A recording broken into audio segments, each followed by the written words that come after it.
Hey everyone, Nick from Nick's Crossing here. Welcome to Monday Live, and glad to be back for probably for today. I don't know what my future schedule holds, and my future is like crazy right now with scheduling and such. So we'll see what happens, guys. Next week, I don't plan on being live, but if I am, I'll let you guys know through the community post as I did just like for this live stream. So I'm glad to be here on a beautiful, somewhat warmer Sunday than what we've been dealing with, guys. But yeah, and I'm also dealing with a little bit of a cold. So it's funny. It's warmer out than I have a cold. So isn't that nice? Yeah. But we already have some people in chat already. What's up? What's up, Bob? How's it going? We have Life with Roscoe. What's up, buddy? Matt, how's it going? Iron Horse Productions. Hello, hello. Oh, what's up, Doc? Oh, are you going to Allentown? We'll see. Um I'm drinking the vitamin juices here. I got some emergency going through the veins. I don't know about Allentown yet because I spent way too much money at the outdoor show in Harrisburg last weekend. So yeah, and that show is cool too. I know there's like it's not a train show, but the outdoor show was pretty cool. I went with Nikki. I spent way too much money on things that I need but don't need. It's good to stock up on. You guys get the drift. It's always good to have things. It's better to have it and not need it than not have it and need it type of thing. So you guys know what I mean. But yeah, it was a good show. No trains or anything at the outdoor show. But it's a cool show. They have lots of like fishing, hunting, other things there YouTube doesn't like. That's just part of who we are and as as the world. So but yeah, and I saw some YouTubers there doing some interviews with companies that make certain things that YouTube doesn't like. And I'm like, you know what, guys, good for you. Get that money, get the hustle. You know what I mean? You guys see other YouTubers out there doing the same thing we do at train shows. This is their thing. So I don't know if they have like some type of sportsman channel, hunting, fishing, whatever. And I just thought that was cool to see that on their side. Also, guys, it's interesting. So the outdoor sphere, outdoor hobby world is very different from the model train world because the average age of people at the outdoor show were probably in their smaller, like young people going up to like their mid 20s and such. A lot of guys hanging out. And then you had a lot of families there. And that's something that I don't really see at a lot of train shows.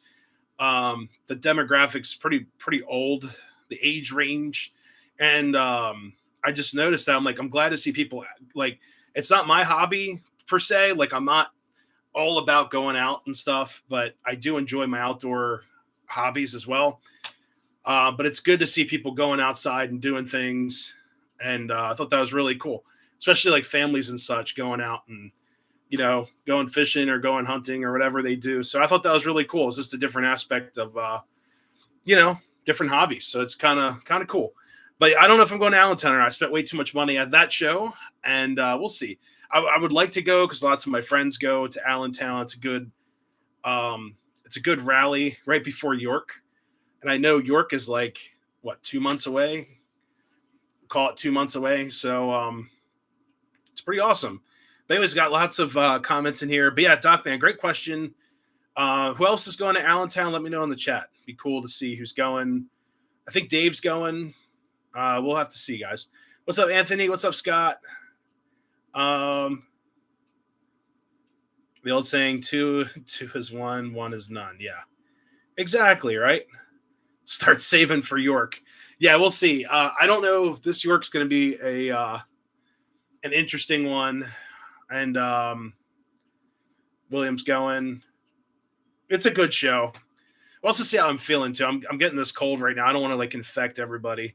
Quarantine. I'll be, like, during the, you guys know, I'll bring, like, one of those, like, balls, like hamster balls to roll in.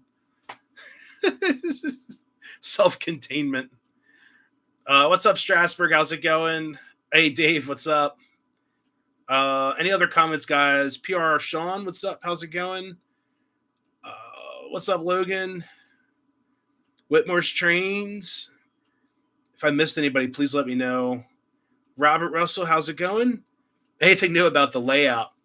At this time, the layout's been put on hold. I'm like 99% like finished with this layout. I don't really want to invest a lot of money into it because I'm potentially looking at other houses and stuff. I've been talking about that for a couple weeks and contemplating it too. And a lot of people have asked me, like, what are you going to do with this layout? I'm like, honestly, just tear it down and start over. There's really nothing on here that I'd have to keep as like a scene. Like I'm like dire, going to be upset and lose it if I lose a scene on here. A lot of this is, I could replicate a lot of this again. A lot of it's, plus it's more fun for me to like build a new layout and go forth with that. So, but lots of great questions about layouts and such. We had a deep conversation a couple weeks ago about what I would do and where would layouts be and all that. Like the K-Line engine. Which one? What's up, DB Tech?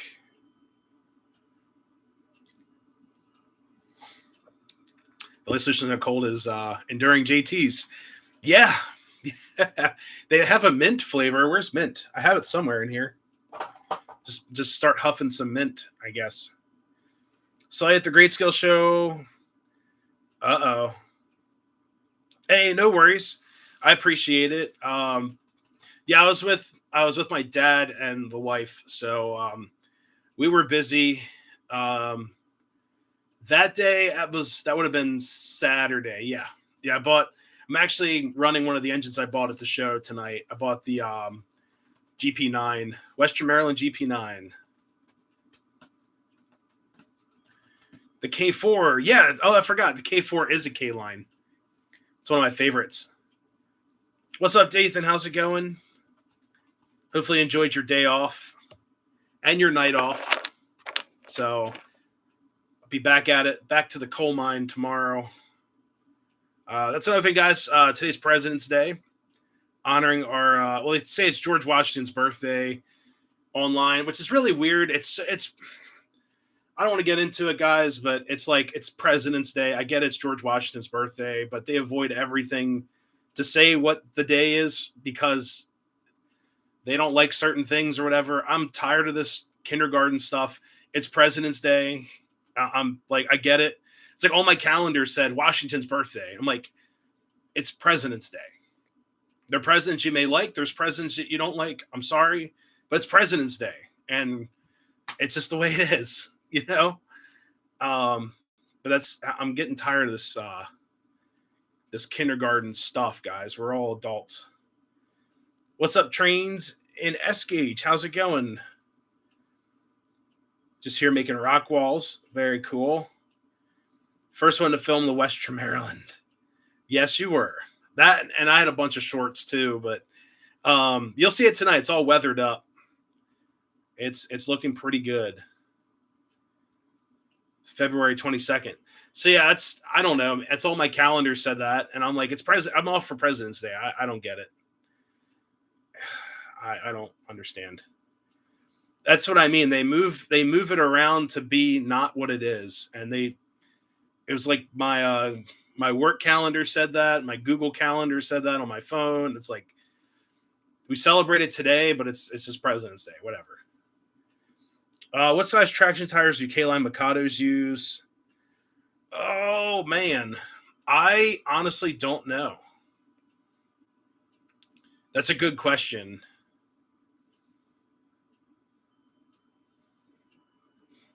They took away Washington's Lincoln. Okay. Hey, thanks, Trains and S-Gauge. Thank you so much. Yeah, we'll be running those tonight. There we go. I turn up my screen a little bit. My battery on this Mac, I've had this Mac for over, 11 years now. 12 years. 12 years? 11 years. And the battery's like dying on me. So I left it plugged into the tablet over here so I could charge this tonight or overnight. So is what it is. What's up, Uncle Salty? What's up, PR? How's it going? Where Railway Lantern, $130. Hopefully, it has everything in it. But they're pretty cool. Where is Allentown? Is this weekend? Hey Timothy, thank you so much. I just saw that. Thank you so much. Yeah, I just changed the sounds in both of these GP9s. Sorry. Now GP7s and GP9s look very similar. I know a lot of you guys are probably shaking your head, but there's some GP7s out there that have the dynamic brake fins, and some do not. And then I've also seen some GP9 looking locomotives that are GP7s. So I always get them like interchangeably incorrect. But no, I love GP9s and GP7s. They're my favorite. A walking encyclopedia. I try my best. A Western Maryland Monday. That's going to be today, probably. But that would be cool. I'm going to run Western Maryland stuff tonight. I think every car in the consist is Western Maryland. We got my Jeeps they're going to run. And then we can hook up my 280, run that too. So that'd be kind of cool. What's up, Log Cabin Firewood? Just saw you in here. What's up, Train Boy? How's it going? Hello, hello. Walk Encyclopedia. It's funny how that is. Is I've had people ask me questions about stuff, and then it backfires on me. But then you get I want to provide the best information that I can, and then some people will use it to like be right over top of it. I don't understand it. I don't know. I enjoy my history, and I enjoy my my model trains. That's all. Yes, GP9s for the most part had dynamic braking. Then some GP7s did as well. That's what the fins midway, for what I'm told, that's for the cooling for the dynamic braking. There's actually a video I saw there. This guy had videos going. I think it was on some curve, and these engines were screaming coming down the hill. They had them in dynamic brake, or the dynamics were on. You could see this red hot glow. Favorite scenic railroad of all time? I mean, probably Strasburg, because I've been there so many times. I mean, Western Maryland's cool. I just don't know anything about that. I don't know a lot about their history and such, because they've had so many different pieces of motive power, and they've had so many different pieces of rolling stock. It's hard to keep up with. One of my good friends, he's a Western Maryland buff, and he has told me about all this like equipment that they've had and that's been sitting out and stuff. Strasburg, it's like I have a pretty good understanding of equipment that they've ran, what they've had. East Broadtop, I've only been there once. Western Maryland, I've been there maybe 4 or 5 times. And then WKNS is cool because they're really nice people too. But I would say Strasburg just because it's accessible. So,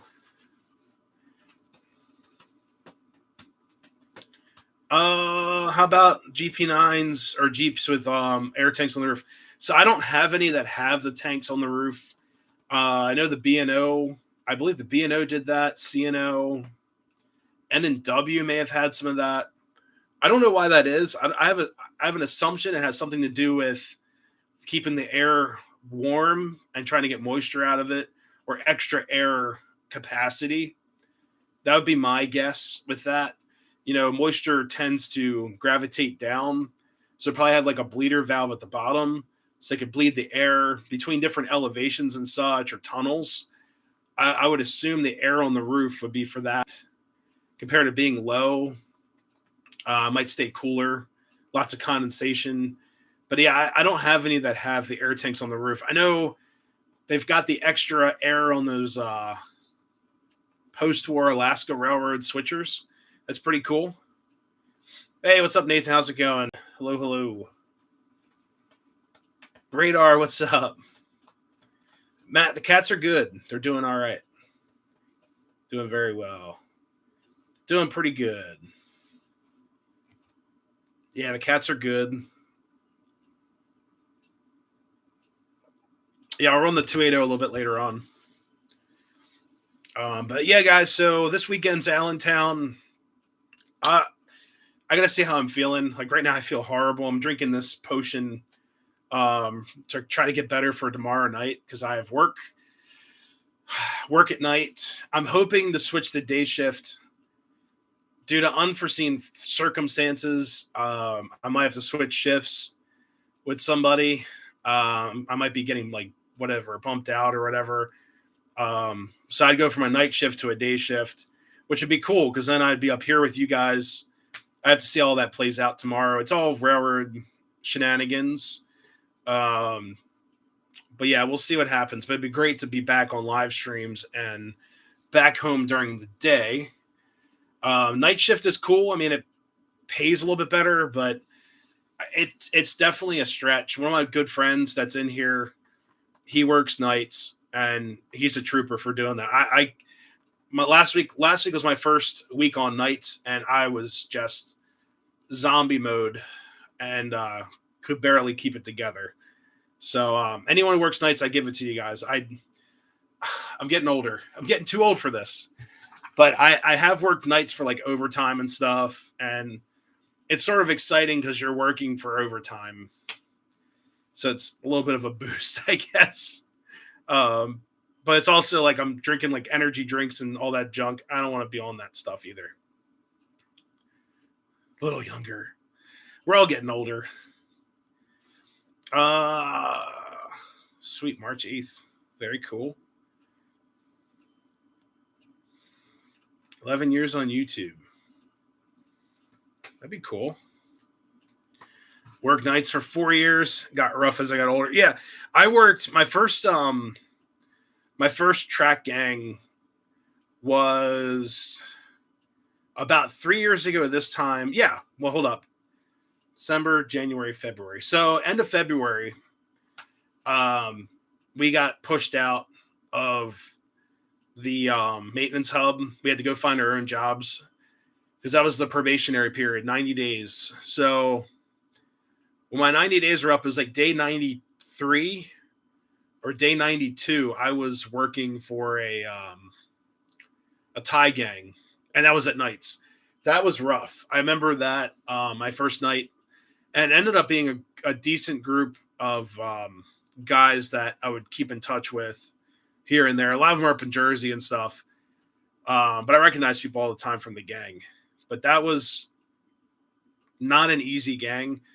Plus, I was the most junior guy on the railroad, which is kind of like what I'm dealing with right now with going through foreman school and all that. I'm the most junior guy in that roster. So that's why I'm probably going to get bumped out tomorrow of a spot. But it's just the way it is. It's the railroad. And it sucks at times, but things will open up. They put jobs out this time of year for production season. So there's going to be stuff and people moving around. There's also more classes of foremen coming out. So it's not all that bad. But working nights at the Thai gang, I remember walking about 8 miles every night, between 5 to 8 miles every night. And I would just be like in like this neutral zombie mode. The first time I worked ever at night, was not prepared for that at all. I got through it. Obviously, I'm still here, but it was not easy. But yep, 96 hours. Wow. Yes, it already sucks. Yeah, when you're at the bottom of the pole, I mean, it's like fresh meat. So the good thing is I have other seniority and other rosters. I'll be fine. I'll be able to find a spot. I hate having to bump someone else out, but it's just the way it is. It's the nature of the railroad. 7 years at night. It's not normal. We can get a lot of work done at night, which is the good part. I mean, you get your tracks out of service at night. It's a lot safer, in my opinion. So, do you think of a song starts with working long nights, hammering spikes? What? Hey, Nix, what do you think of a song that starts with "Working Long Nights, Hammered City"? Be like a Johnny Cash song type of thing. Um, spiking, spiking at night. Some guys were used to it. Like a lot of the younger guys that had been on that group for a while, they were used to hitting in spikes and stuff. I'd just sit there and I was on scrap. I like jumping in the cribs and taking out all the scrap and then going to the next one, getting ready for the machine behind me to put the tie underneath the rail, get the plate set. That was kind of my job in that gang. It got me through. It was definitely not the easiest job because you're working behind equipment and in front of equipment. Make sure you keep all your safe distances and stuff. But it was pretty cool. First CN Loco. That's cool.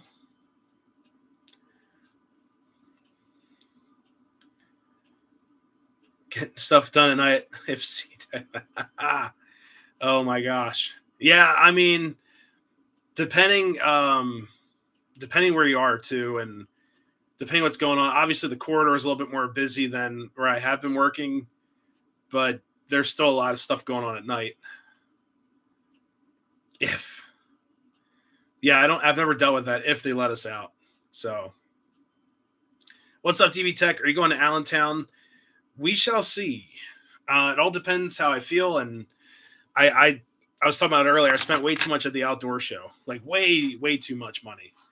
So we'll see what happens. 24-hour shifts. Oh my gosh. What time we got? 7:23. All right, guys. I'm gonna fire up some trains here. We can still talk in the chat, but I'm gonna fire up this beautiful GP9 right here. Let me get the lights on a little bit.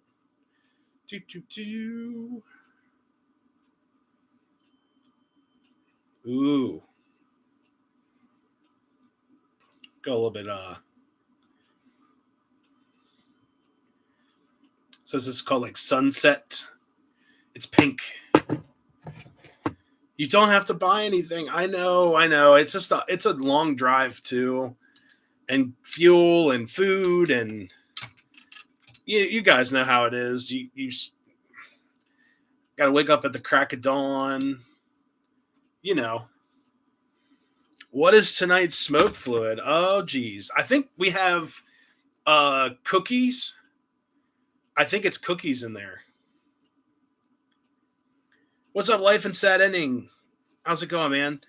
Sold all my train. Oh man, don't have anywhere for a setup. Shame. Oh man, I'm sorry to hear that. Hopefully you're doing all right. Oh geez. Well, hopefully you're doing like some history on trains and stuff like that. Be cool. Keeping up with history videos. I think this was just called like it's like baked cookies or something.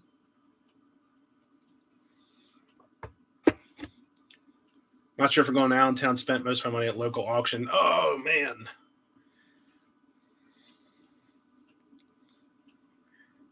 Oh wow. Like actual equipment. That's pretty cool. All right, get this GP7 fired up. So originally, guys, I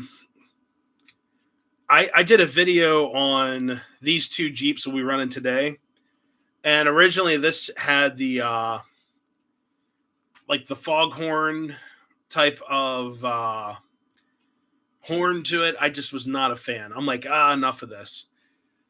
So I ended up gutting out everything sound-wise and putting in a new sound set. So what we got is a Protosound 2 F7 sound set. If you're interested in finding out how to do that, make sure to check out the video I just posted today, like an hour and a half ago, 2 hours ago, something like that. And I'll go through how to change your sound sets in your engines. It's pretty easy. It's kind of just a fun goofing video. Anyway, let's fire it up. The baking bread. And this has a somewhat modern horn to her now. It's We get the volume up here.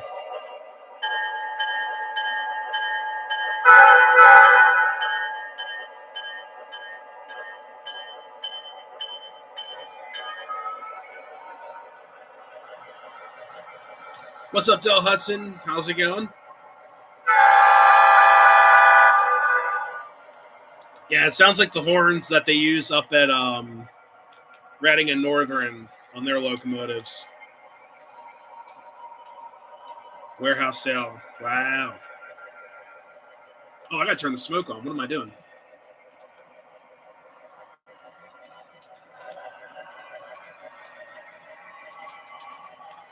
Yeah, we got all Western Maryland.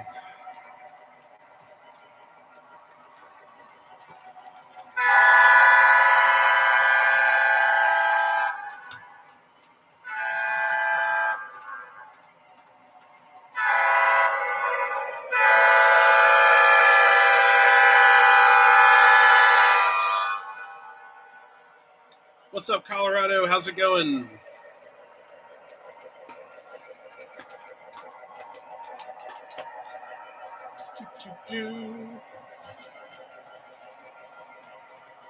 Yeah, we're gonna run this one later. This GP9. We'll actually run them together, but I like running them separate, so you get the different sounds.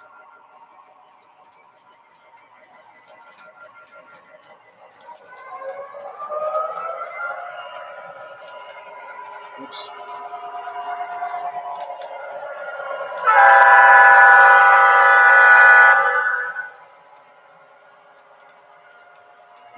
Not looking at making rock walls. Oh, yeah.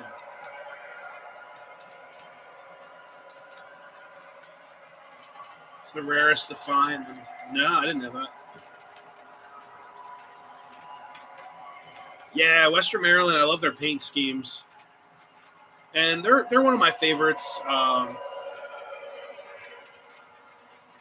had a great relative that worked for them, and they were a brake inspector, which is pretty cool. Because if you know, back in the day, if they were a brakeman, they were probably climbing all over the roofs and stuff. And then they invented the air brake, well, Westinghouse air brake. And, it's definitely not an easy task being a brakeman back in the day.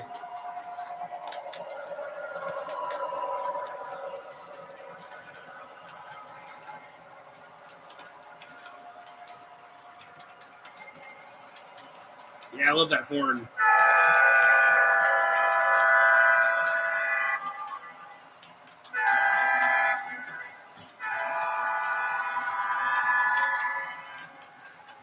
Get some more light on these. Let's see.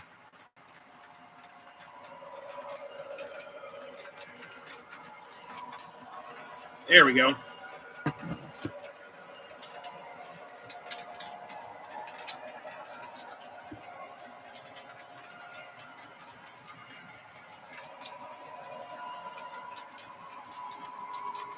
I'm not sure exactly what horns they use, but the Conrail sign. What this? What Conrail sign? There's no Conrail here.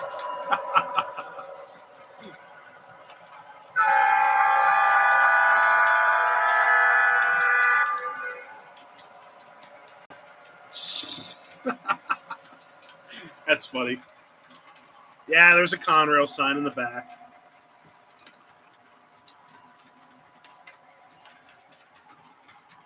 I only have one Conrail locomotive now because of the nothing to see here. I only have one Conrail loco. I sold my my K-Line GP38, and I just got upset with the horn, and I couldn't change it. But I would love to get like an SD70 or SD60, maybe like a set of SD40s in Conrail. That would be too cool.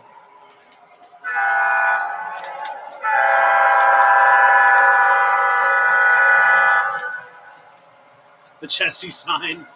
So it's funny, the guy who made that Conrail sign also made the Chessie. And it was just at a train show. I think it was like just a couple dollars for both of them. And then I'll set my Penn Central metal sign for like a post office sign in the back there. Oh God, the Penn Central sign too. Nathan, P3 horn, KL5, Leslie. Oh man.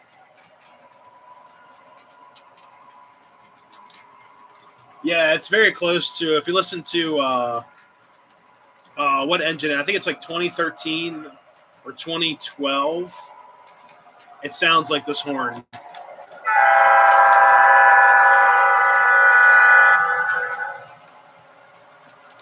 Got to keep an eye on Doc, man. I know, right?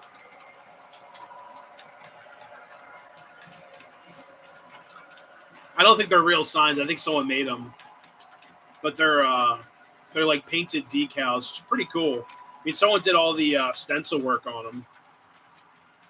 What's up, Don? How's it going? What's up, Ed? How's it going?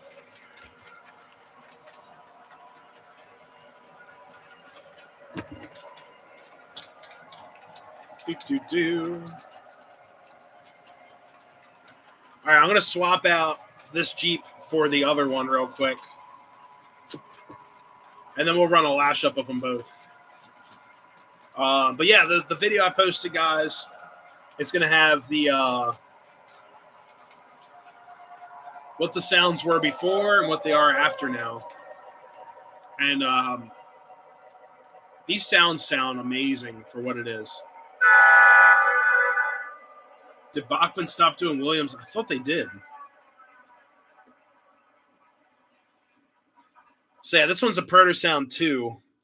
And I've had a very similar sound set or horn and trying to get rid of that bead of light going right through the lens. Let's see. Nope, that just made it worse. But yeah, I actually had a very similar sound set on an SD70 or SD60 Ace or ACE. Or no, sorry, it was a SD70M. And I ended up selling that.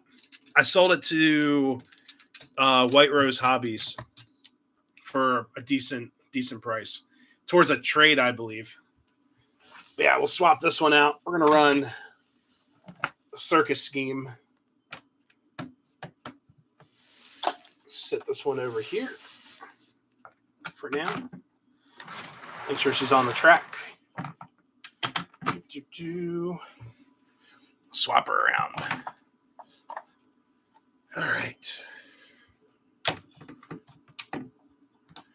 Cool.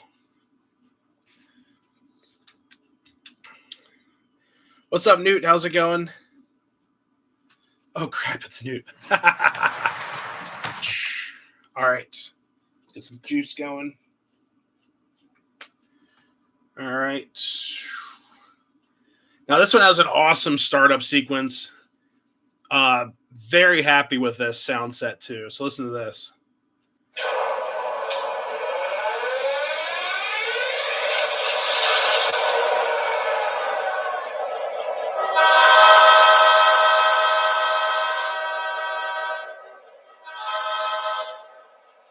So that's the Quillable horn from MTH.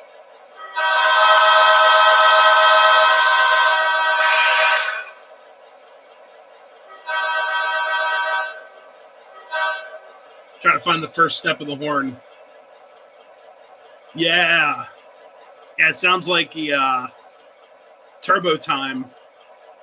And then the movement sounds are awesome, like the revs and the squeaks and all that. So here we go.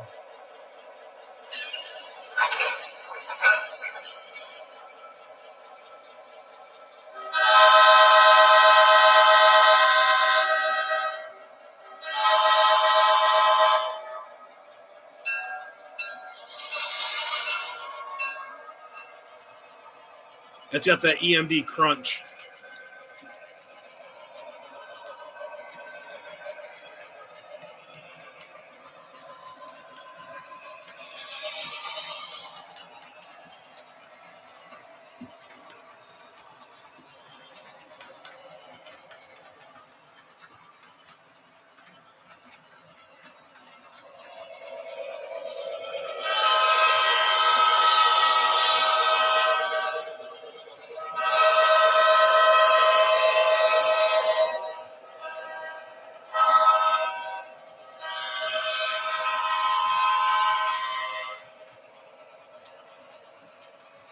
What's up, Docksider? 042, 36. Yeah, I'm a big proponent of 072. It's all about what you can run. There we go. So this engine, guys, ended up adding a smoke unit to it. So now we got smoke and all the fancy sounds. Try to wipe this lens off. We got like a beam of light going right through it. Yep, it's about what you can afford and what you can run. There we go. Look at that. It's like a brand new camera.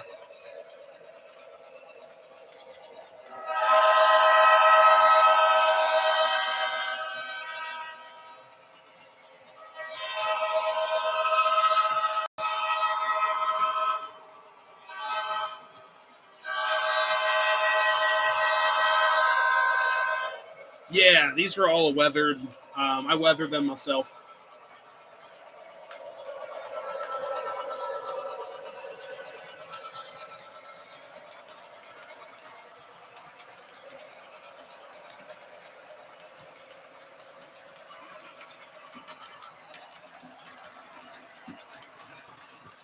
There we go. Become more powerful. Oh, geez.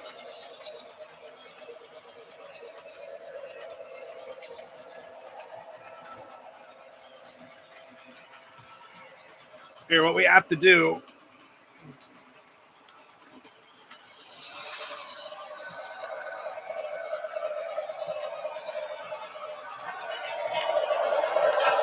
There we go.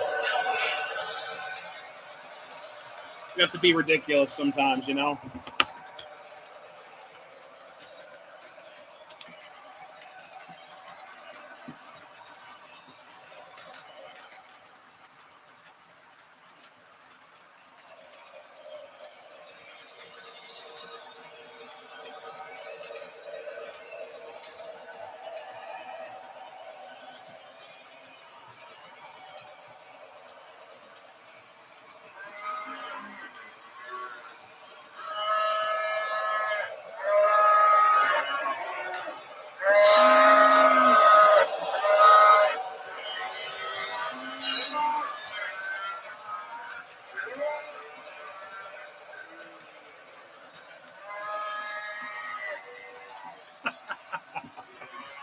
Sorry, guys. Gotta have fun sometimes.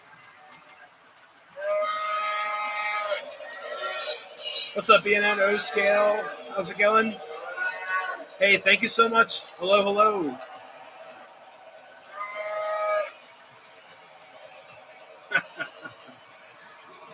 Oh, my goodness.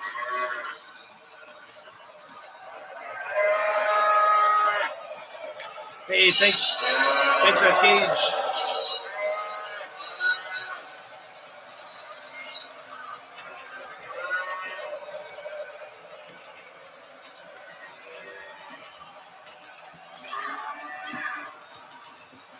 Yeah, that's from Sean's house.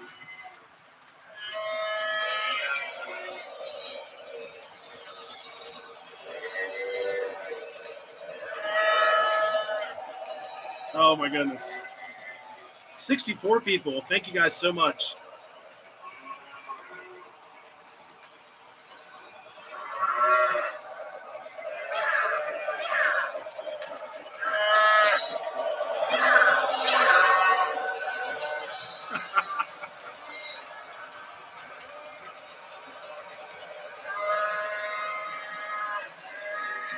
Easy on those cows.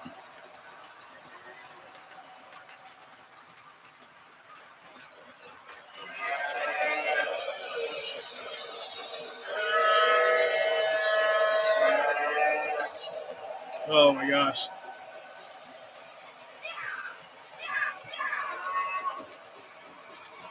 Hey, what's up, Bill? How's it going?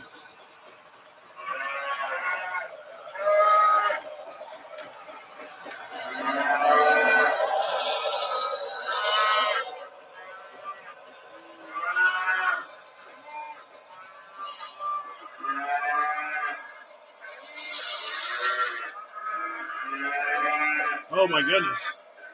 Not even. I'm not pushing anything at all. All right,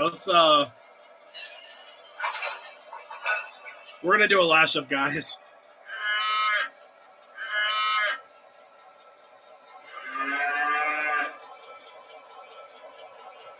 Who's Eric? Is he new?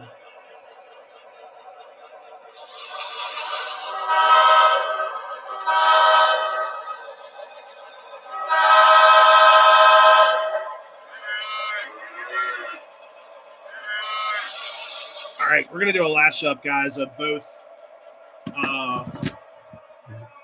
Hey, Roscoe, thank you so much, buddy, for trackside maintenance. I know we got this tie program over here. We got some tie renewal going down over here. But yeah, thank you, buddy. Thank you so much. It really helps out, man. I really appreciate it. We gotta let's do. There we go. Thanks, man.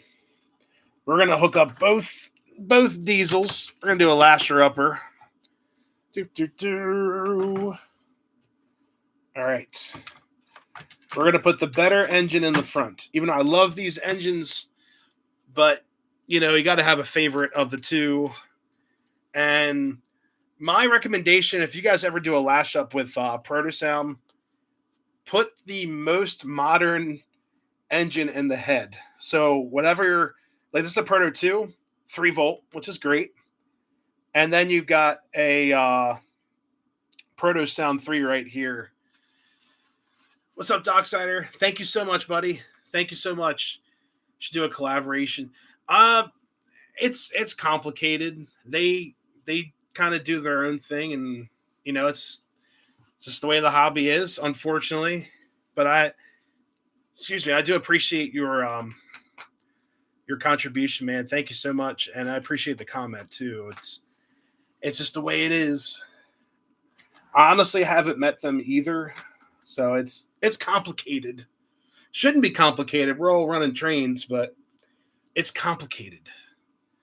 So, but I do appreciate it, man. Thank you so much.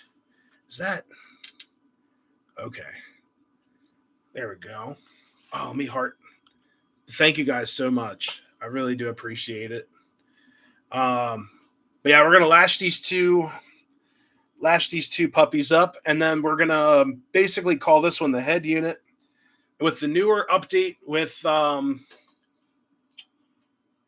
let's see, the WTIU, it is so much easier now to do a lash up, and I have a lash up already set, but we're gonna delete that because I think I was running them the opposite direction.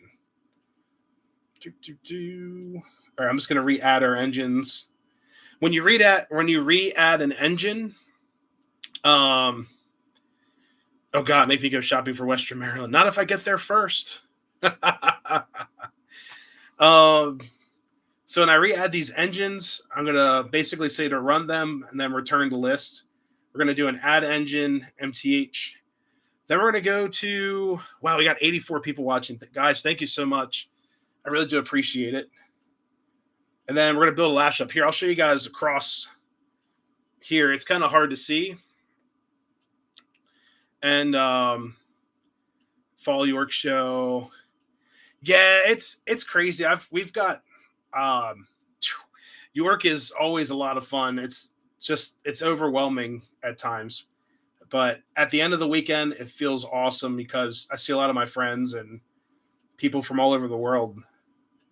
We're going to name this Western Maryland number 1. We're going to select the TIU, go next. This engine is just a generic engine code for forward and all that. It just named it as number 2 as the ID. Then it clicks the other one as tail. That is facing in reverse. So when you do a lash up, you got to make sure you know which engines are the head and which are the tail. So this is facing forward, and Western Maryland ran their hoods short hood forward, and then this one's in reverse because the short hood's going this way. Now my Penske GP9s are different because they ran long hood forward. So that would mean this would be reversed, flip-flopped around. Do you think Dale is the dreamiest guy in O-Gauge? Well, I'm married. Also, Yeah, not my cup of tea. But Dell's a good dude, I will say. He's a swell guy. You guys are awesome. All right, we're gonna start them up. Hopefully, they both click on at the same time.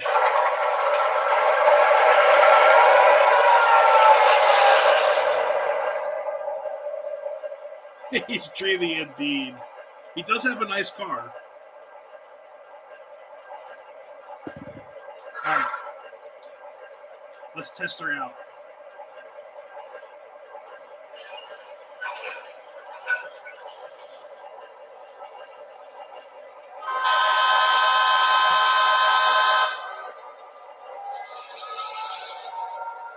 There we go.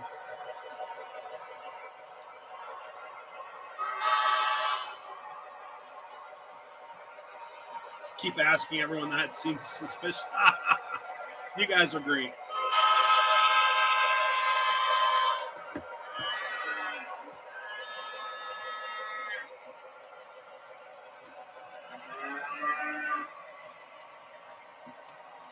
Yeah, York is complicated because I know the other YouTubers do their meet and greet, and I have a great time, guys. And I know I haven't been in that meet and greet ever.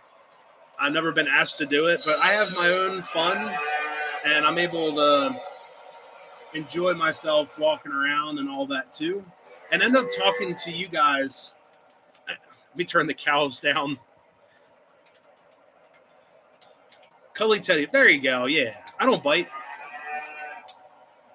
But yeah, York is great. I enjoy talking with everybody, and we always have a really good time at the shows. And you know, I've never been at the meet and greet, never been asked to. It doesn't bother me. It's just the way it is, and I have my own fun. So I have no complaints. York is always.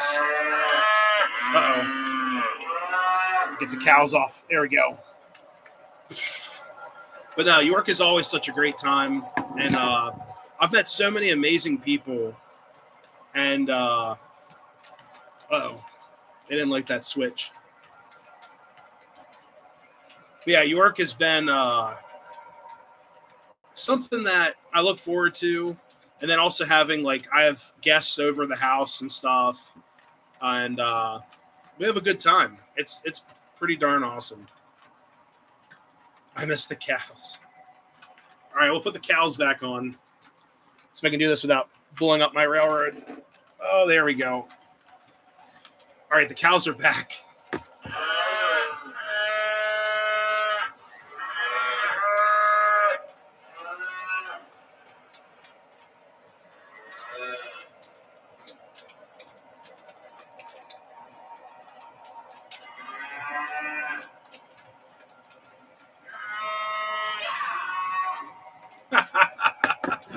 I think it has a flat spot sound too. All right, let's get our Jeeps to go a little bit faster here.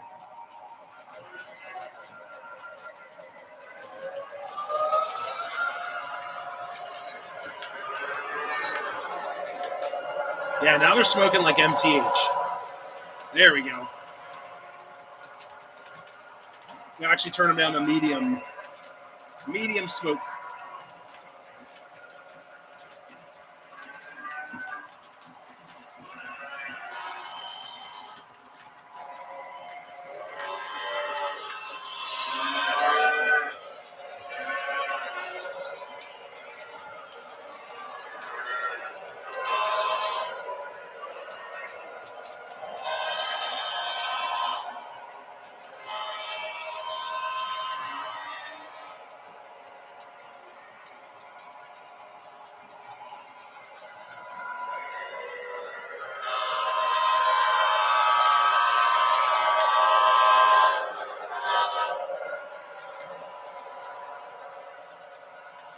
Copy me with the cows. Oh my gosh.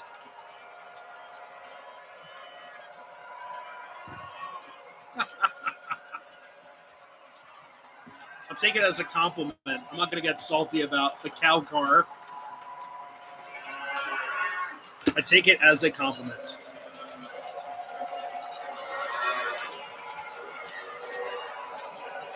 I just like cows.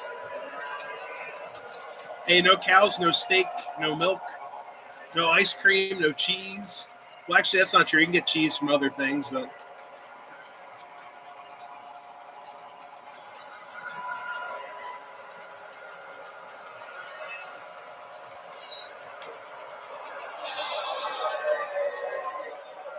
one engine needs smoke fluid. Um, you can turn the. Let's see if this works.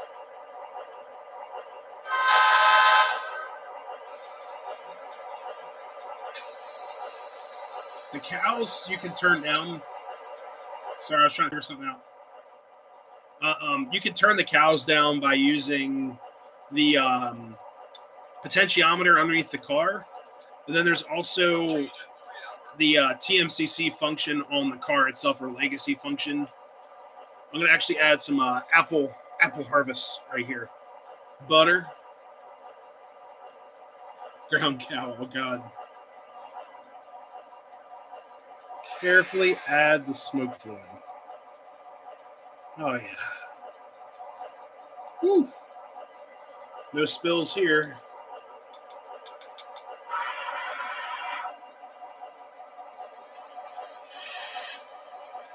All right.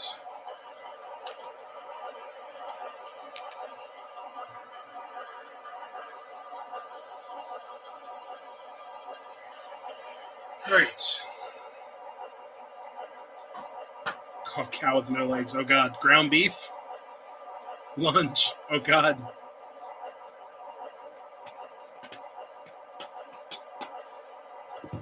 Turn the cows up. These cows are actually really loud. Any louder? Come on.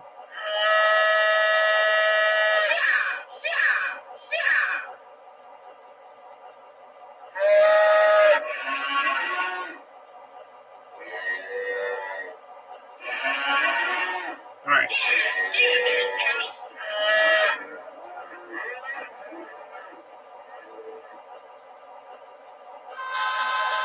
All right, let's get these engines moving here.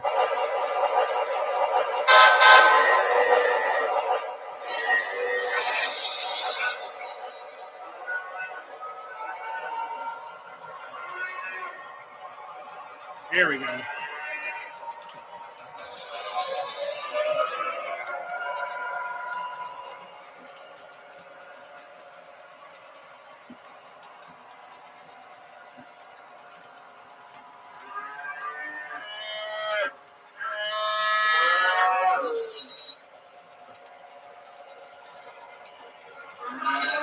Oh, God.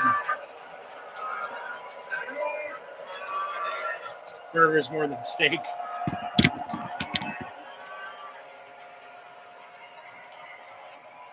I'm not much of a burger connoisseur, but I'm more of a pizza and cheesesteak connoisseur. There we go. Now they're smoking nice. Look at that. That's all medium smoke. Oh, yeah. Smells a lot better up here than what my neighbors are smoking.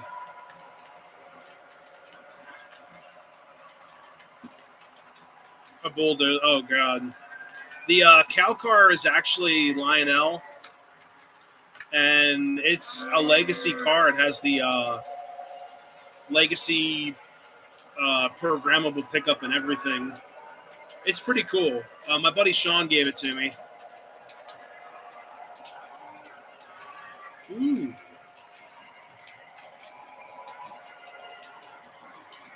See Niagara Falls. That's cool.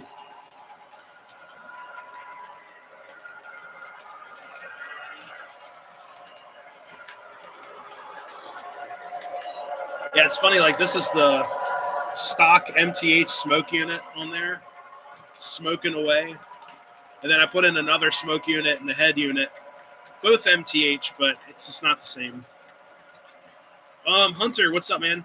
We got, I've got a Penn Central E44, and I've got a Conrail E33. That's all I have in those railroads there. Picasso's Pizza. I'll have to check them out. I'm honestly not much of a Conrail Penn Central collector, but I do have a couple items here and there. How's Sean doing? Hopefully pretty good. He's been pretty busy.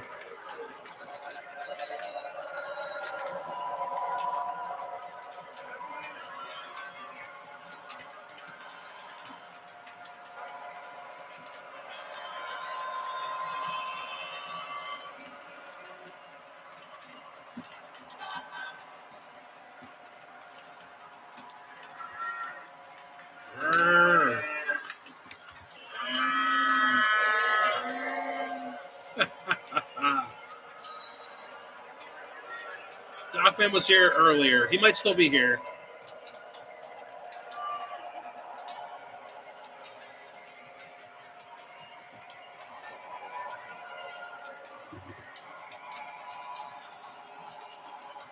I'm actually starting to feel a little bit better with this magic potion emergency.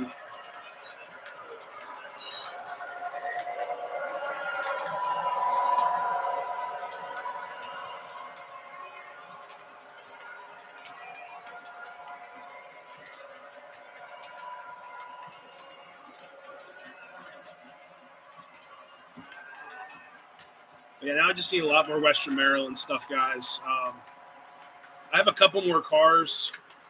I've got another boxcar, two boxcars, and a couple other things. Bessemer Lake Erie, they're pretty cool.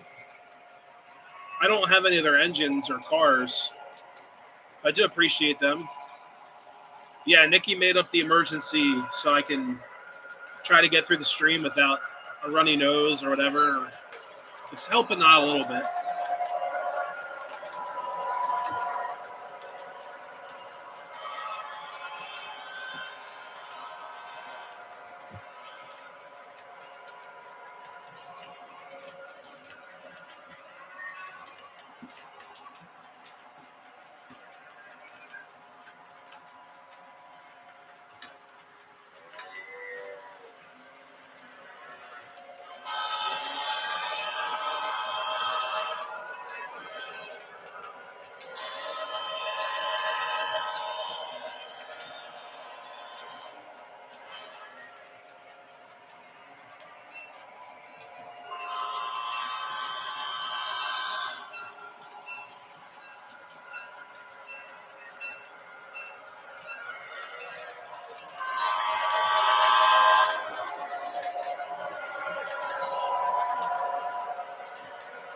Hey, thanks, Strawberry Fox. How's it going?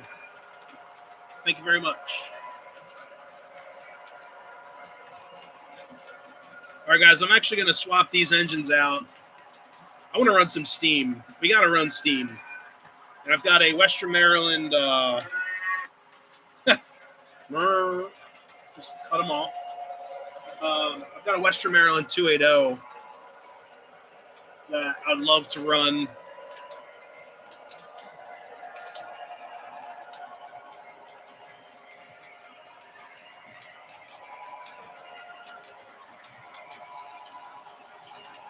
Bye, cows.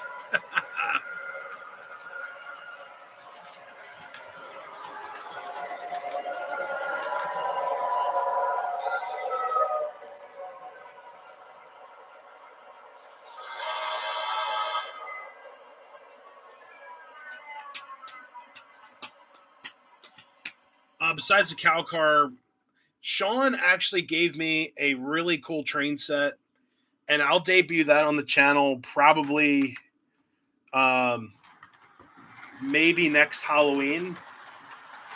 And I don't want to give away too much about it. But he was one of my best. Well, he's still one of my good friends. He's still around. But you know, he got rid of a lot of his stuff, and he gave me a couple pieces that mean a lot to me. I just haven't ran them yet, and they're more seasonal to like Halloween. So I would love to do a video on those eventually, but not anytime soon. It's just not for this time of year. Oh, good. Just want to make sure our diesels are not going to power up. Ever had a Chicago deep dish? Yeah. Yeah, I love Chicago deep dish. It's good. Plows ripped off. Oh, God. Giveaway saying Halloween. Not exactly. You guys might be able to guess what set it is. It was one of Sean's favorite sets, too, and Nikki enjoyed that set, and he surprised me with it, and it means a lot, and I'll run it one of these days, I promise. It's actually probably a good Christmas tree set as well, but I'm very traditional when it comes to Christmas time. I like seeing pre- and post-war stuff. What's up, Holiday? How's it going? How many MTH Lionel engines do you have? Oh, man, at this point, I have no idea. And I also rotate through stuff. I mean, I have enough at the moment, but I'm always buying and trading and swapping stuff out too. Del Hudson knows what set it is. Yeah, it's her. It's honestly Nikki's train set. Excuse me. All right. Hopefully this little guy can pull this train. This engine needs a lot more weight. All right, we're gonna. No blue goose. Oh yeah. Gotta feed her the onions, All right. All right. Hopefully, don't let me down. It's just a pretty heavy train. This engine needs more weight up in the head end. I honestly don't know how to add weight because there's not a lot of space. Yeah, I don't know, but it's a nice model. It's not the newer Atlas one. This is the old Weaver, but it's just not the best, strongest, heaviest runner. So let's see how she does. She's going to struggle a little bit. Yeah, if a Blue Goose wasn't like $6,000 for the whole set, she would already have a Blue Goose. But it's just not, it hasn't been in the budget of recent. Let's see. Here we go.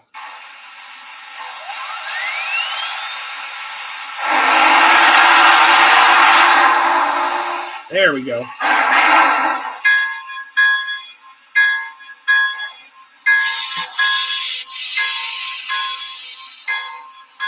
There's the coupler slack.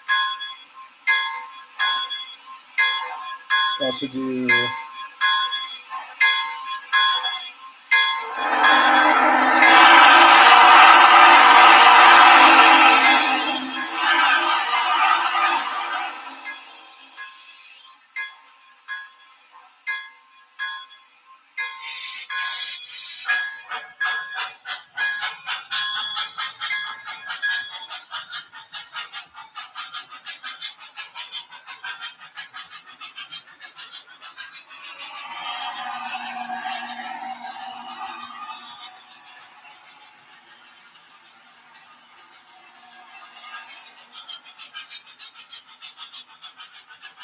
oh god, the chuffs are off.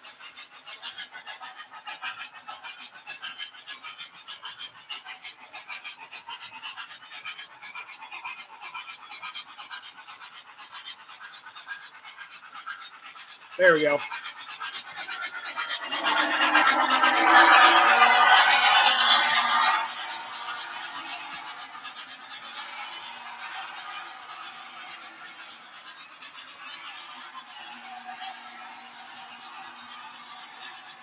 That is one angry whistle.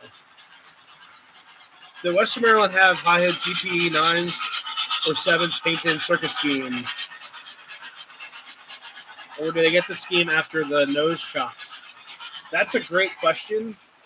One of my good buddies he would know the answer to that. But that is one thing about MTH. I wish they would chop all the noses of, like, Western Maryland guys would have the nose chopped on their GP7s, GP9s. But that is a great, great question.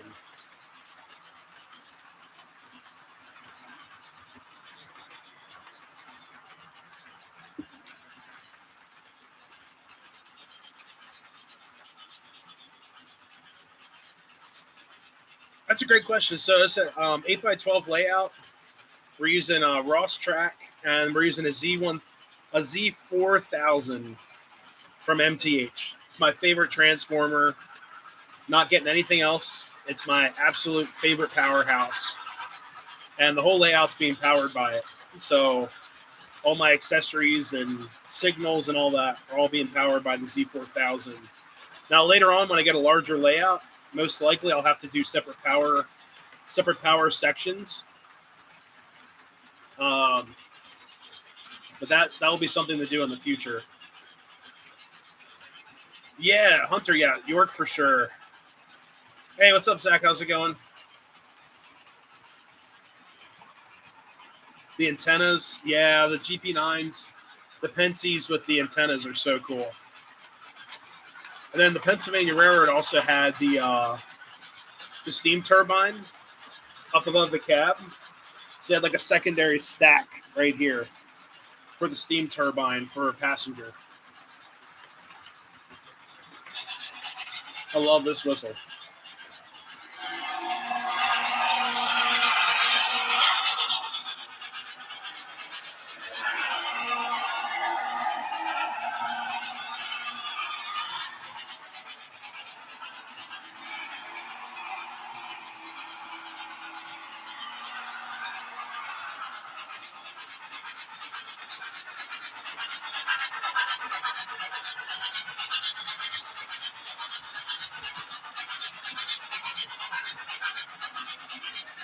Yeah, the engine's running pretty good right now.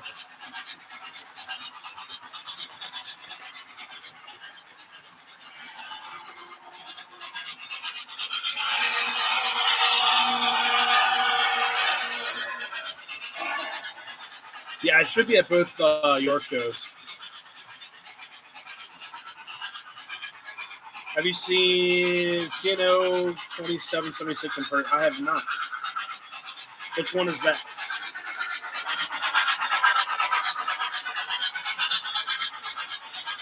Yeah, I would say the Jeeps with the antennas are pretty cool. I actually have a shell that has the antennas on the roof. I just haven't built it yet. I need a board. I need a frame, and I've thought about just getting a Protosound 2, GP9, and just putting the shell over top. We'll see. Maybe at Allentown or York, I'll find one.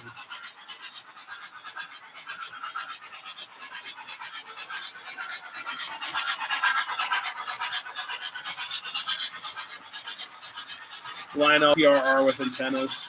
You know what's funny? I had one. I had the GP7, Legacy GP7, and I sold it to one of my good buddies because he had the other matching one, the one that's part of the set.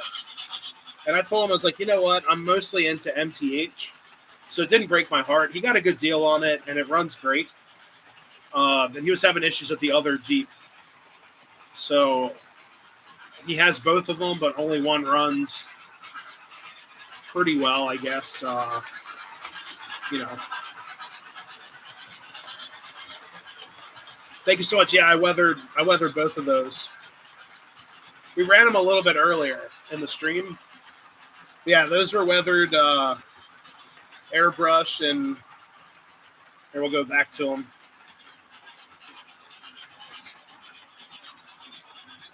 Both those guys are weathered. Excuse me. Hey, Matt, thank you so much for stopping in. Have a good night.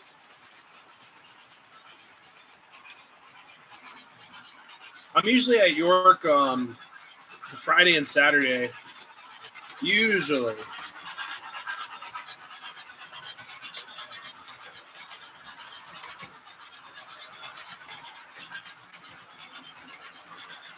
Yeah, I go to both shows. Has anyone ordered the open cars? I thought about it. I just hate being tied down with pre-orders because when things come out and you don't have money for them, it's a weird, it's like it's a weird situation to be in. Uh, Thankfully, my train dealer that I buy a lot of stuff from, he's usually pretty cool with picking stuff up. But I know some companies are very different. They'll be like, "We want the money now, or we're going to sell it to someone else."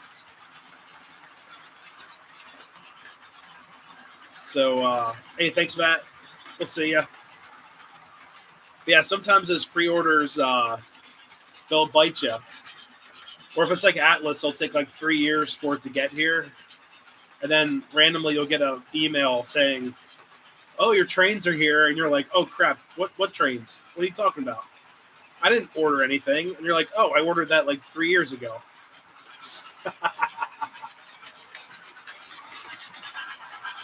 I think this engine's going to get weathered next. This 280 for sure.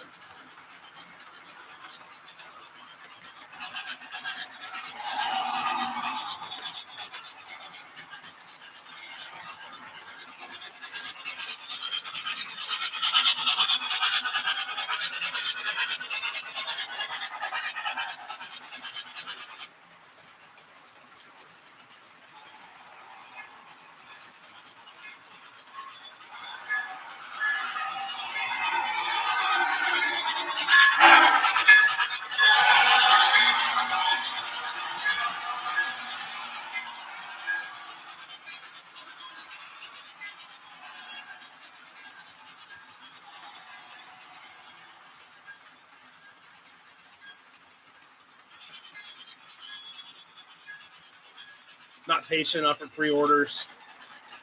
Honestly, I'm in the same boat. I just I've had a lot of weird situations happen with pre-orders, and like I said, a good example is like you forget you order something, and then all of a sudden you get an email or a phone call, and you're like, "What are you talking about? I didn't order that," and then you did. So, yeah, I've been there and done that. Excuse me. Sorry, guys, I'm battling a runny nose. I hate to do the sniffles on the camera. It's not. It's not me on purpose. I promise. I don't snort like that. I apologize. I've got a little case of the sniffles. I'm afraid of going to train shows. Buy a lot of things, spend a lot. I'm telling my wife I don't drink 4 ounce. Oh my god! You know, it's funny. I had the same conversation with one of my coworkers about model trains and such, and you know, it's like I'm gonna run a different train real quick, guys. We're gonna take this engine off in a minute. But yeah, it's like I don't gamble. Like I'm not much of a gambler. I'll go to the casino maybe 2 times a year. I'll go like once in the winter, usually like around our birthdays and such. And then I'll go again in the summertime when we go to the beach or something. But I'm not a gambler. I'm not an avid gambler. And I told one of my buddies, it's like, you know, model trains it's like gambling because if you buy a used train at a show for God only knows how much, it could run, it could be a dud, and then you're out of money. So it is like gambling in a way. Now, most of the time I've had very good experiences at train shows, but there's been a couple items I picked up and been like, this isn't what I paid for, or you guys know how it is. You pick up something and it falls apart, and when you take it home. So yeah, it's kind of a gamble when you look at it like that. TMCC duds from shows. Oh man, yeah. Atlas TMCC can be temperamental. K-Line TMCC can be temperamental. Usually Lionel TMCC is pretty solid. Just I wouldn't recommend buying any of the Pullmore TMCC stuff. unless you're into Pullmore, you could swap out the motors, but I'm not a Pullmore collector. But they just don't run very well with TMCC, or like you're not getting speed control. But some people enjoy the old school motors, and I have a couple like that. Excuse me. They're real expensive and new. 100 people watching, guys. Thank you all so much. We got to add some more smoke. Add some more smoke. Gave her some root beer. A Pullmore GG1. Oh, God. Yeah, the Pullmore stuff, guys, I'm not trying to hate on Pullmore, but for the price you pay for some of the models, you can get a much better running model locomotive. And some people, they'll sell those like Pullmore Hudsons. I've seen them for like $700 to $1,000. I'm like, you could probably buy a full scale with command control, speed control for around $500 to $600. Like that's how much. I think my Hudson was like $550 or $6, and that's the Proto 2 with Centipede tender. But I mean, trains are trains. If you're collecting them, that's awesome. Like they're just not for me because I'm a runner. I like taking stuff to clubs and putting it through its paces. Ooh, that root beer smells good. What's up, Glenn? How's it going? Yeah, maybe this week I'll have a chance to weather this guy. A post-war growler. Well, so John, what's up? Oh, Chooch Trains, what's up, man? I'll be honest with you. I'm able to get a lot of those motors to quiet down using that electrical lubricant spray. So that stuff seems to help out a lot. But I love my pre-war stuff. Oh, man. You get some growlers in there. It's a lot of fun. I love pre-war. All right, I'm going to run this around one last time.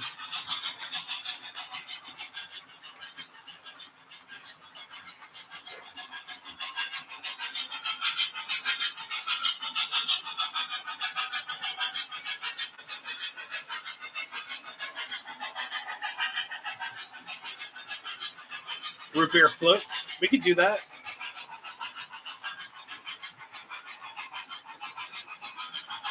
A couple more good whistles here.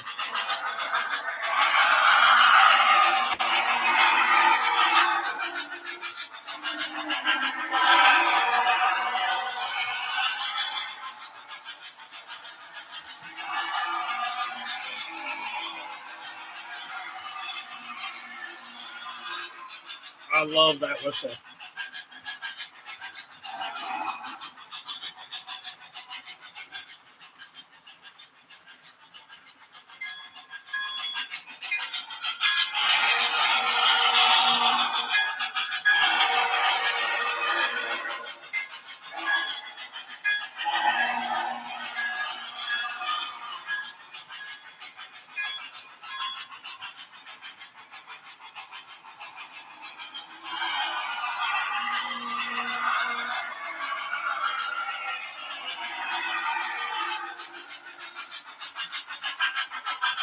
That's the famous tugboat right there.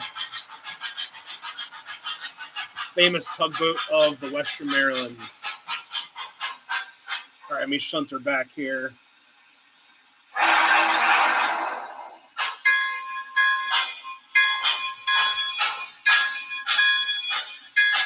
Hey, thanks, J611. Oh. So it has horrible tractive effort. I really wish this engine weighed more.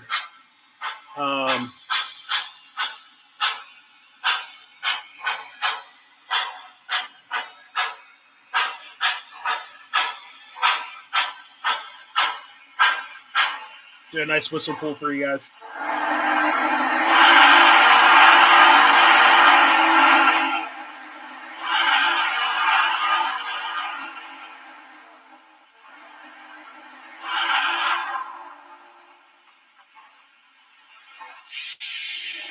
All right, we're gonna run some. Uh-oh. Of course. We did it. We set off the smoke alarm. Sweet. All right, so this engine now gets the smoke alarm award of the evening. So, woo! My heart's racing. So now we know the smoke alarm works up here. But this is actually one of 3 engines now to set off the smoke alarm. Oh god. Hey, at least you guys know the smoke alarm works. But yeah, this engine, my K-Line K4, and what else? There's another one that's done it. I think the it was another steam engine. I want to say, actually, no, it's my Alcos, my Western Maryland Alcos. So those are the 3 engines that actually set off the smoke alarm. So she did it. Number 758 right here. All right, let's go get some other engines to throw on the track here. I'm going to set this one on the shelf real quick. What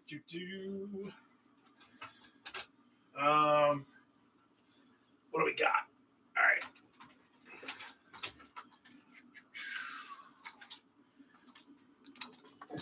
.304. But that is impressive. I'm actually surprised. She wasn't even smoking that much. Maybe it was just the type of smoke, or the whatever the smoke alarm sees. Oh God, tied in the alarm system. Oh geez. These are hooked up. So I got this smoke alarm right here above the layout. And this one's hooked up to the house for like house power, but it's not hooked up to an alarm, which is great.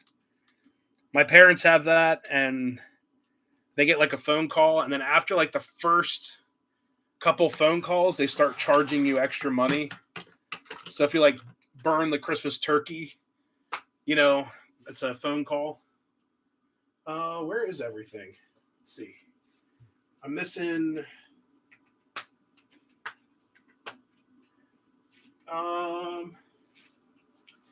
Sorry guys, I'm looking for the B unit. Let me see. Hopefully it's not on the shelf. I don't feel like crawling over there. Where is the B unit? Ah, here it is.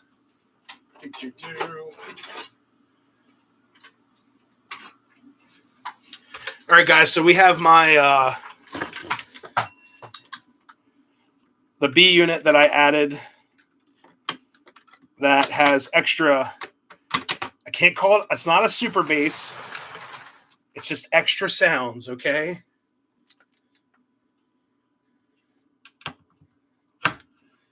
There we go. All right.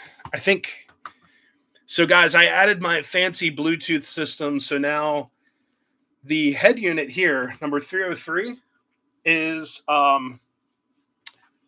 hooked up via Bluetooth to the B unit. So let's get them fired up here. I got to find them and add them. This might take a hot second, guys. So add new engine. Should be able to find both of them. But someone asked earlier if we're doing a Western Maryland night. Well, here it is. All right, let's figure out what engine this is. Okay, that's 10. 10's in the back. And then let's add another engine. 12's up front. All right. Add engine. Sorry, guys. Excuse me. Sorry, I've got the sniffles. Still battling that. All right. So we want number. This might be sort of a pain. I think the last time I ran them was in a lash up. So I need to feature clear both engines here. Let's see. Got to release the engines. Oh, it says no new. So let's go back. Okay, here's 12. And so, guys, anytime you run engines on a lash up, what you should do is go down and hit feature reset and clear the engine out because it thinks it's still in a lash up. It's just my little advice. Engine feature reset, reset. Now we're going to build a whole new lash up here. So I'm going to go here. Let me get you guys. So basically, we're going to go on our screen here. This is Nikki's cup. This is not my Taylor Swift cup. I promise. I'm more of a metalhead and country connoisseur. But we're going to go to the drop down here, build lash up, DCS. We're going to call this FAWM because they're FAs. Next, 12's up front facing forward. We're going to call that the head.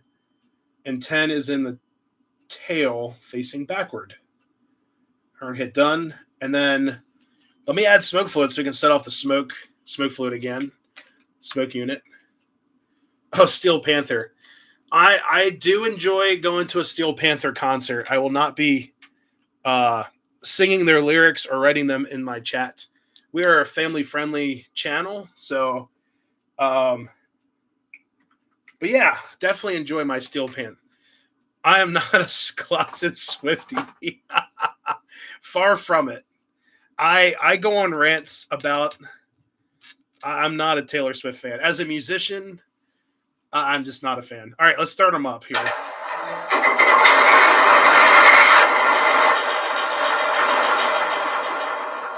There we go.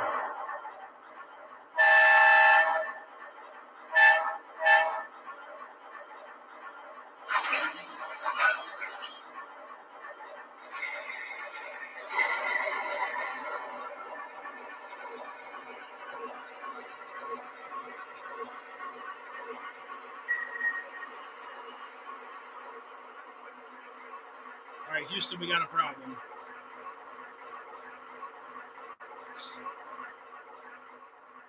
Excuse me.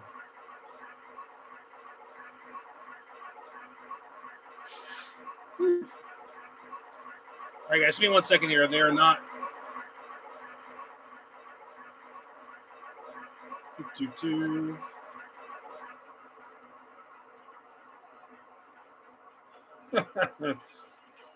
A big fan of the Blue Nami.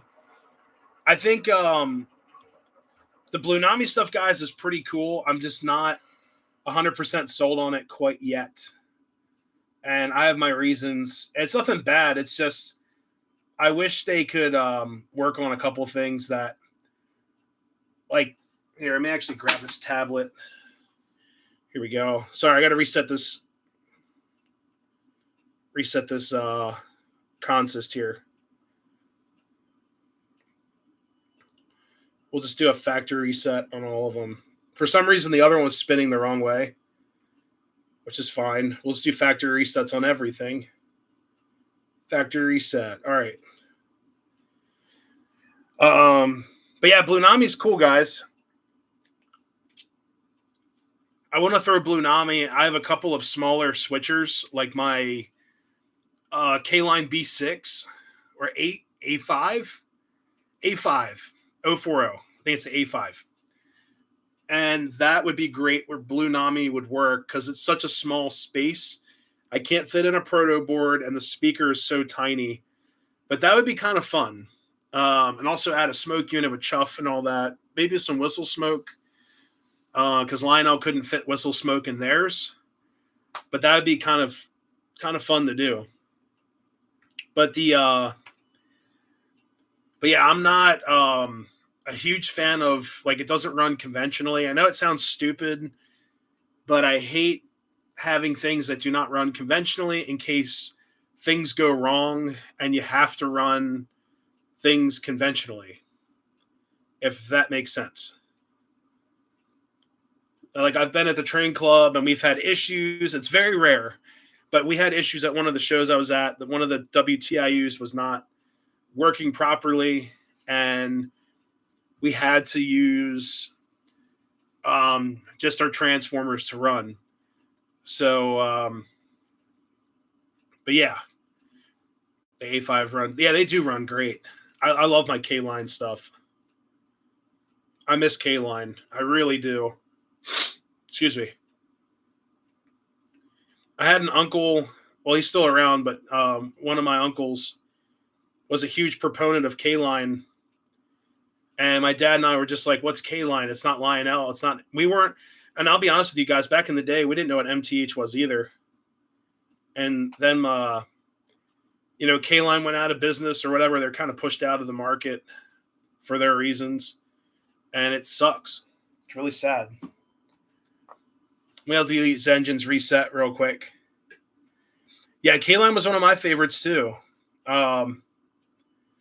K-Line made so many great cars and so many great engines and detailed engines with smoke units and command control and all that stuff, and it's all gone. I mean, O-Scale is sort of a monopoly. There's only, two big brands. You could throw a third rail in there for hey, Holiday, thank you so much for stopping in. Have a great night. But yeah, O-Scale is kind of weird because it's like you got two big brands that everyone knows, MTH, Lionel, and then you could say Atlas. Atlas is thrown in there too. But honestly, the two big ones, MTH, Lionel. So, oh man, this is not working right. Let me actually close out of the app. I broke them. Let's do this, actually.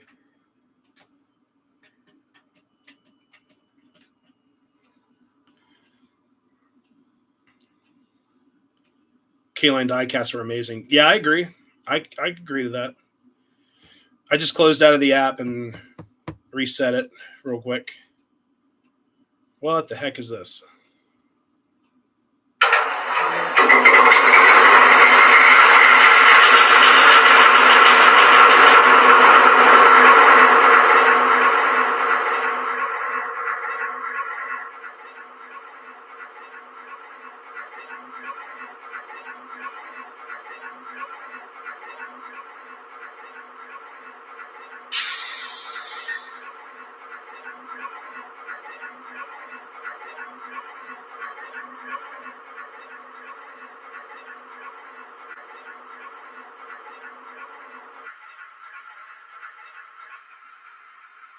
Oh, yeah.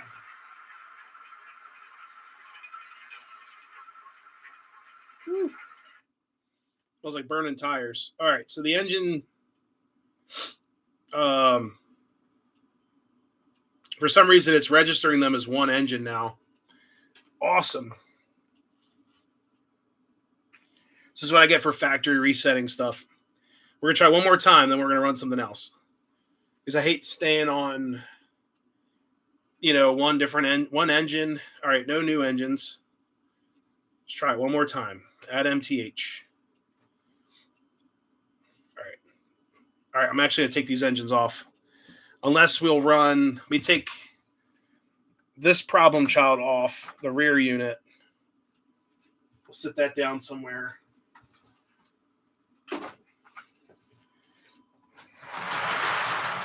It's something to do with the lash up, and these boards have always been like this. These particular ProtoSound 3 boards have always been problem childs. But, I want to see some trains run. That's why you guys are here. So I want to run some trains. Excuse me. Watch me take the one engine off. It's going to be like, oh, let me add this engine. There it is. All right, we'll run that engine.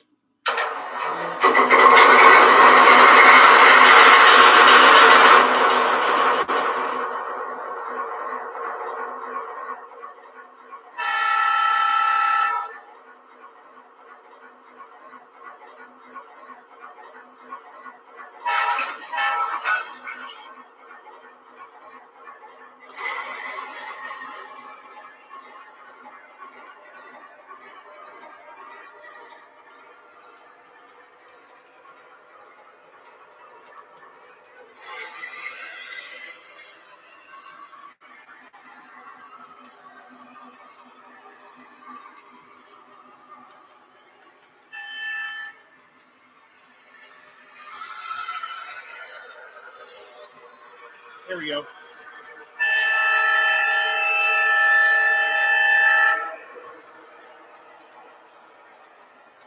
All right, guys, we got something running here. What's up, Chessie? How's it going? Hello, hello. Lots of new people in here tonight. Thank you all so much for stopping in.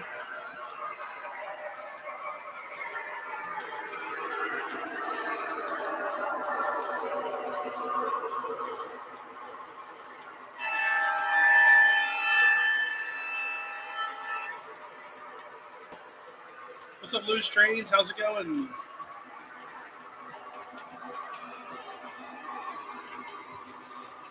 Excuse me. What's up, Train Board?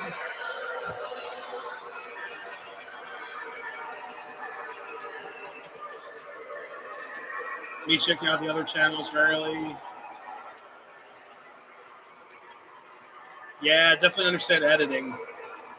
Doing pretty good. Yeah, these are Alco FAs.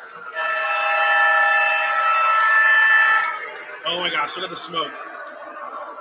Oh my gosh.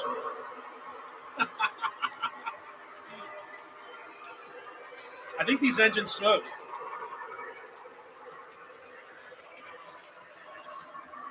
Oh my gosh. Did you guys catch that? Yeah, they're FAs.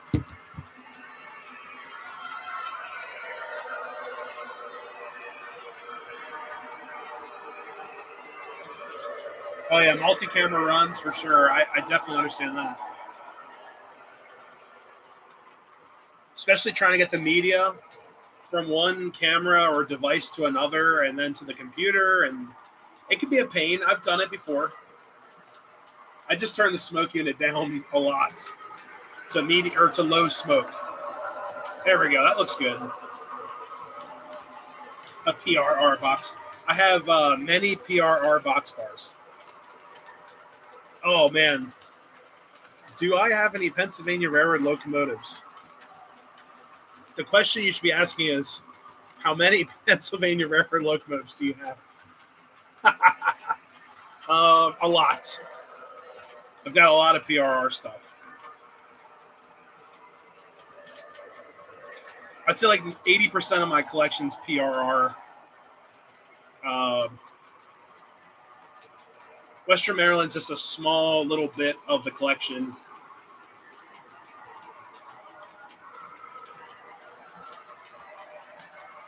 All right, I'm going to try to get greedy here. We're going to run.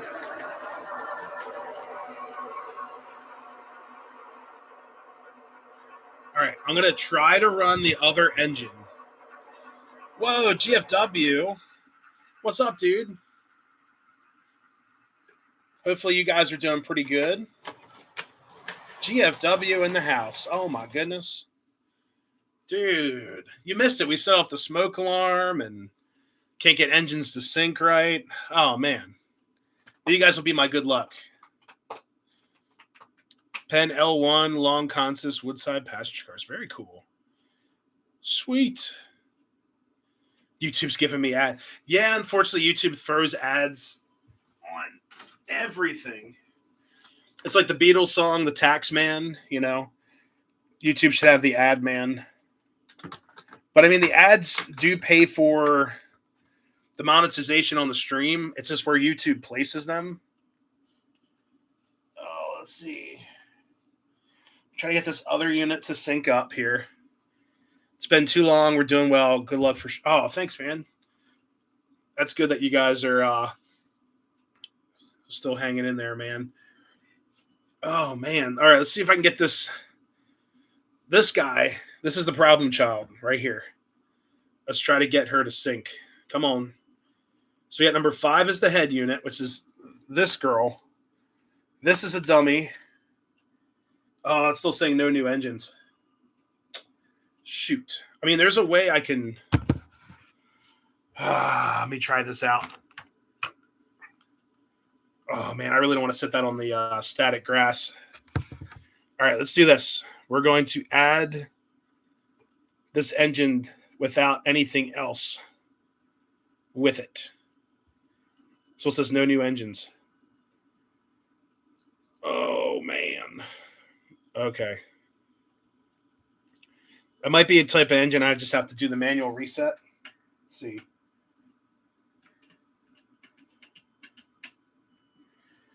One, 2, 3, 4, 5.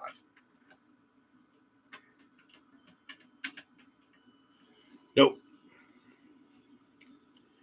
Sometimes if you do the one horn and 5 bells, but I think I have to do that without the TIU plugged in.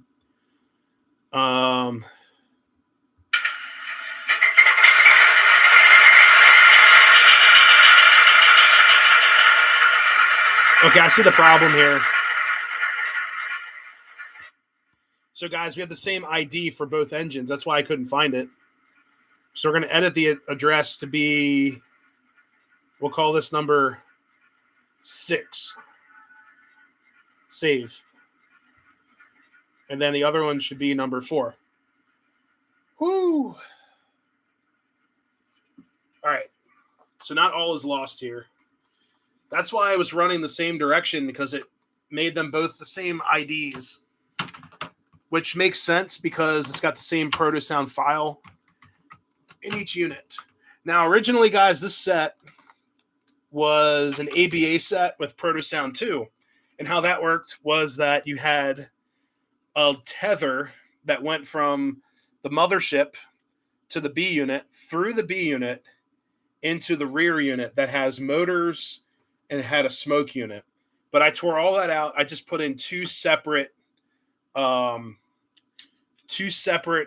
proto-sound 3 units.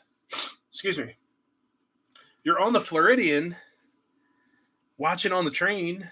Ooh. Yeah, man. Hopefully those guys take good care of you. When you work for Amtrak, you're a representative of Amtrak. So hopefully everyone down there is taking good care of you. I would love to take that train for an anniversary. So if you work for Amtrak, I believe 10 years, you get an anniversary trip. And that might be one of the trains I'll take. I want to either take that or the auto train. But according to what I've heard, you can take whatever train ride you'd like. And I know a foreman he had his 15-year or 20-year anniversary trip, and he took it to Canada. I believe he took it up to Canada. It's pretty cool. Virtual Rail fan. Oh, God. We used to do that on the channel. Whoa. The Floridian, Nikki, the Floridian goes north to south, like way north. We're too north for the Floridian. We'd have to probably catch the Silver Meteor, or there's another one. But we can just catch the auto train. That's cool too. All right, let's add this engine in.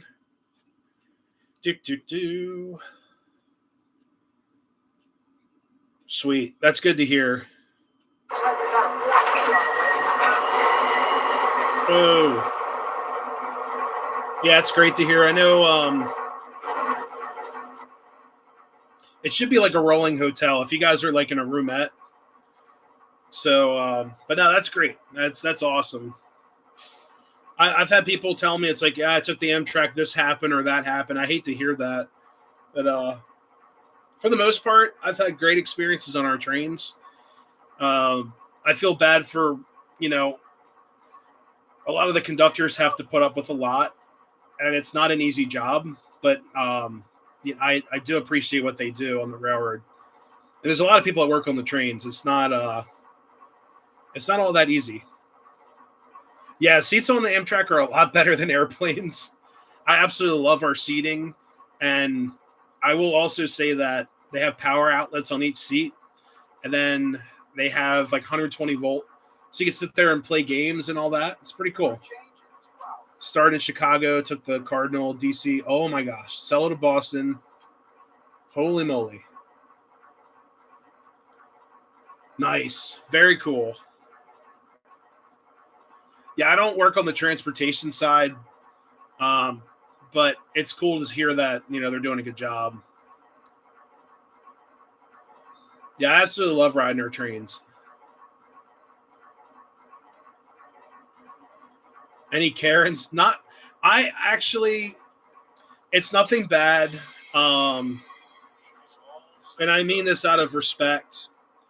And I'm not trying to talk. It's not anything bad about my job. But as a watchman, so guys, I am a qualified watchman. So when you're on the watch, you cannot talk to anybody. You cannot talk to customers. You can't talk to other coworkers, contractors. The only person you can talk to, and it has to be about the work of the job only, is your foreman that placed you or the road worker in charge. So I was at a train station, and this happens a lot. And it's I had a customer or a customer get upset because they were asking me questions and I can't talk on the watch. It's a huge FRA fine. It's like $10,000 to $15,000 fine if I talk on the watch, and it's a civil penalty. It's a big deal. I mean, you're watching trains to protect your guys, and if Dathan's in here, he's probably seen a similar situation before. But I had someone get very upset with me, started screaming and yelling and calling me names and stuff. And I cannot do anything at all because you're watching for trains. So if you guys ever see anyone at a platform, they have the disc in their hand, like the Watchman disc, don't talk to them, please. Leave them be. Go to someone else if you have questions because they cannot talk. And like I said, FRA, especially at a platform project with contractors, there's most likely someone from the FRA at that location. And this person was just very upset. They thought I was ignoring them on purpose and causing a problem. And honestly, I watching for trains is a lot more important than someone getting upset with me for not talking with them because you're protecting your crew and it's part of the job. So yeah, that's the only time I've ever dealt with someone that was difficult. I had to call my foreman over. I blew my whistle. We have a watchman whistle, or you can blow your air horn to call over your road worker in charge. And I talked to them, and I said this person was upset, and they went over and talked to them, and they had to calm them down because they were very upset. And that happens a lot. I've had lots of coworkers of mine deal with very similar things. I mean, people don't know. It's not their fault. Like, they don't know better. And I will be honest, people are stressed out when they go to a train station. When people have never traveled by train before or fly, people are on edge. So I totally get it.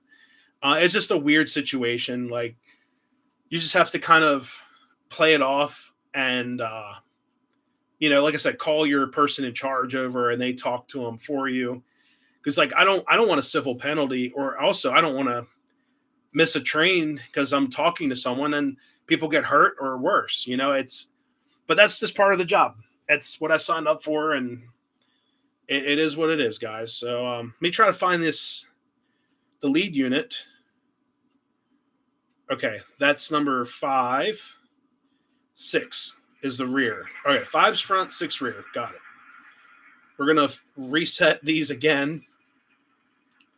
We're just going to do a feature reset, guys, because I want to see these engines roll. All right, that one's been reset. 5. Feature reset. Okay, let's build this lash up here.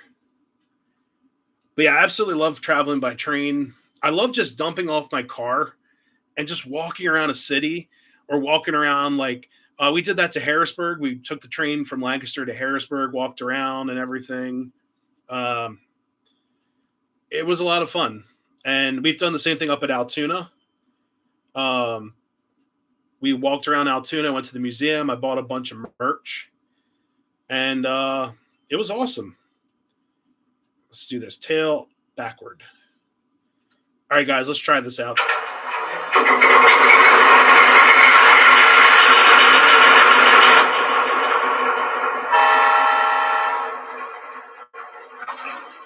Oh, we did it.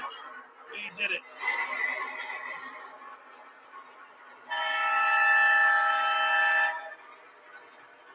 Woo.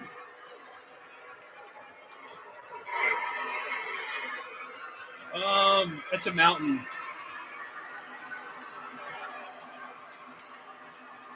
All right, guys, we got the lash up working now. So it's just confused on address numbers. Yeah, back here I have my M1A mountain. And then back on the shelf, I've got my G5. Love the G5. Excuse me.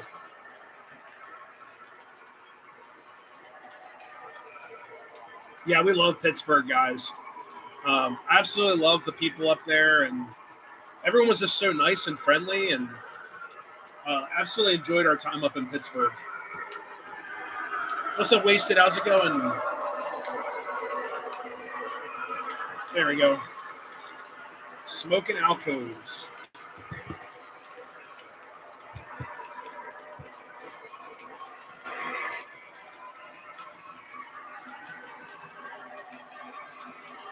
Where do you want to go on the train?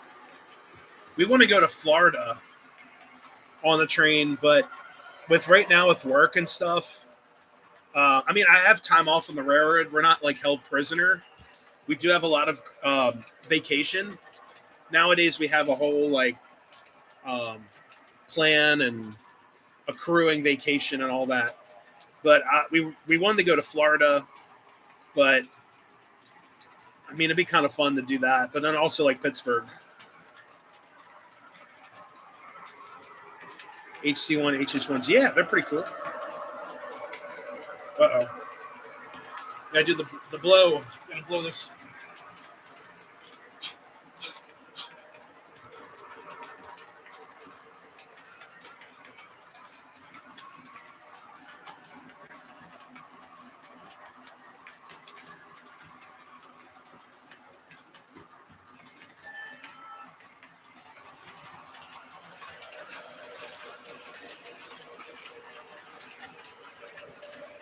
There we go.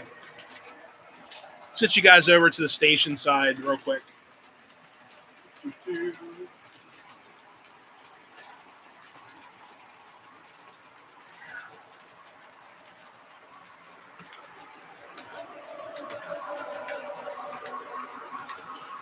Yeah, Pittsburgh's pretty awesome.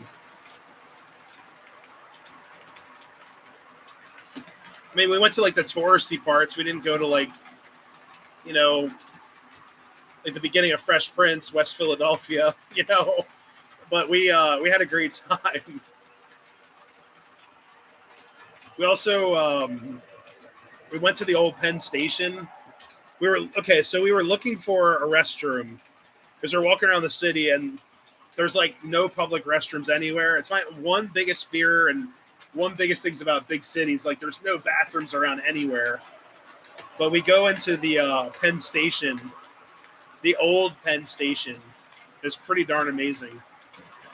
It's absolutely beautiful. We kind of crashed the party because there's like an events venue up there. And the lady at the front desk was so friendly and nice.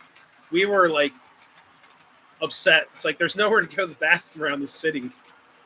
But we had a great time. It was awesome. East Broad Top, the EBT. Yeah, it's cool, railroad.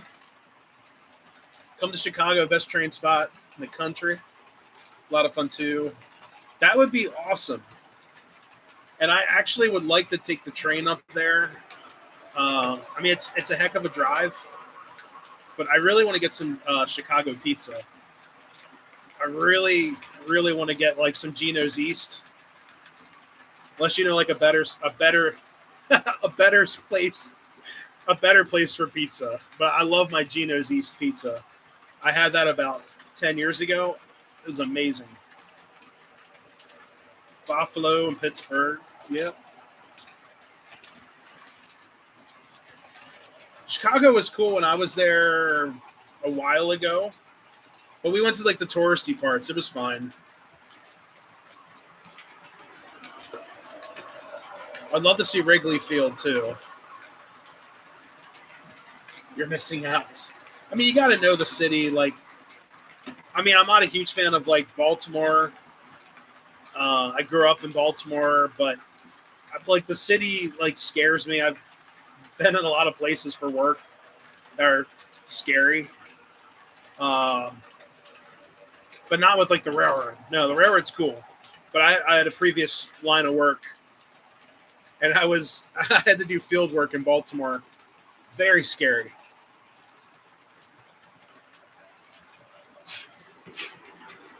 I actually feel a lot more safer working on the railroad. Excuse me. Sorry, guys. I blew scenery grass all over my computer. But working for the railroad is a much safer job than what I was doing before in the city. Man, she is smoking it out tonight.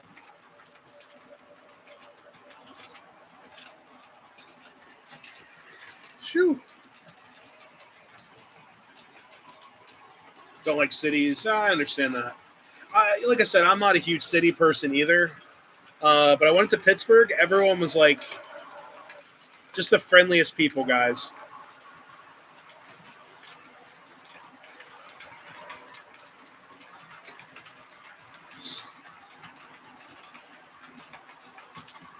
Best train museum in the world.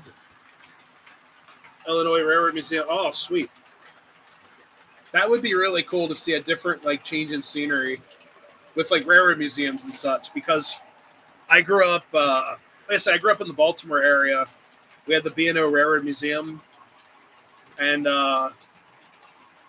we also had the Railroad Museum of Pennsylvania up in Strasburg. It's pretty awesome too. I just turned off the smoke units. I don't want the fire alarm going off anymore.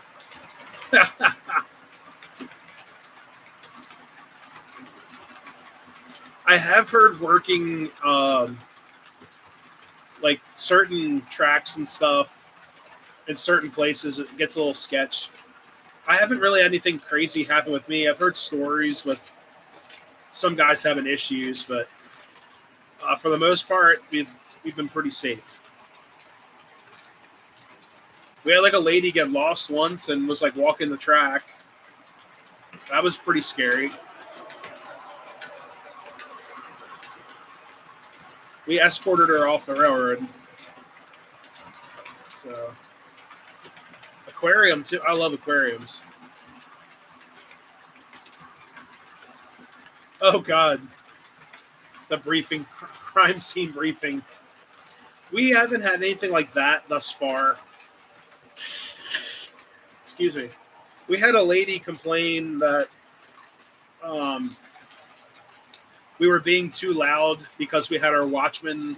So as a watchman, guys, you also have an air horn, and you blow the air horn when you see trains to allow the crews to clear up off the track within a certain amount of time and distance and all of that. And we had this lady come out screaming her head off when we were down in like on the Harrisburg line. She said we were being too loud, and why did we have to blow the horns all night? I'm like, whatever. I just you have to let the powers that be handle it. You know, you don't want to get into it with somebody. But it was kind of fun. Yeah, Pittsburgh was cool.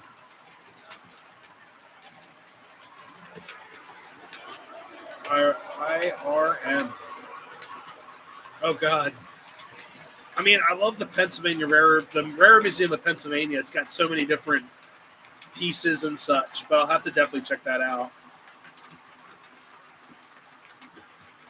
AC 6000. Okay. Volunteer for Lakeshore Railway and Northeast PM. Oh, sweet. Okay. Sounds pretty cool. I have to check them out. Let's get some good old horn blasting.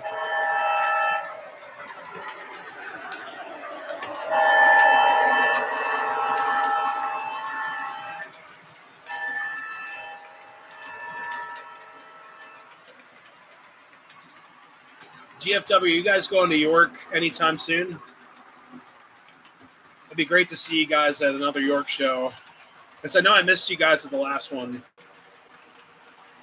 I think I had to go to work. I believe I had work or something. I missed you guys.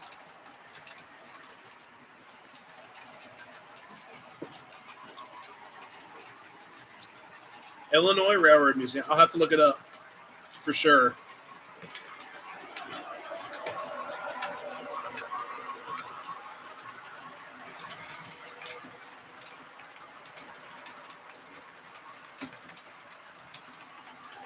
Oh yeah, we were at the incline. We were at the Duquesne incline. It was pretty awesome.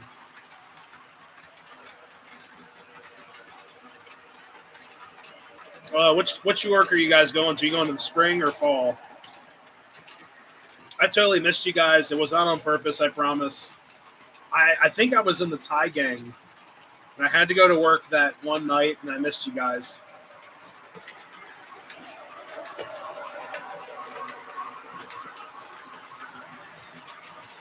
Because if you guys are at the York show, I mean, I could have you guys over as a special guest. Be pretty cool. We'll have to work it out.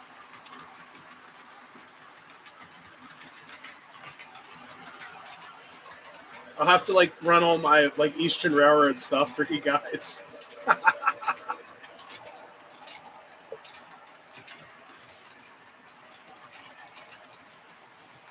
Do the tailgate. Yeah, that's true. I forgot you guys had the whole tailgate set up. Stay out of Cary, Indiana. Oh, God. Pennsylvania weather history, Keystone State. Oof. Yeah, I don't want that type of storm. I've been through a tornado. We had one in our neighborhood about 3 years ago, almost 2.5 years ago. That's a big no thanks.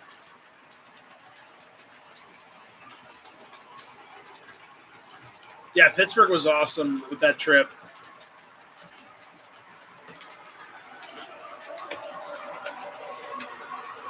Chessie, I don't feel comfortable talking about that. Unfortunately, we have bad apples in here that, you know.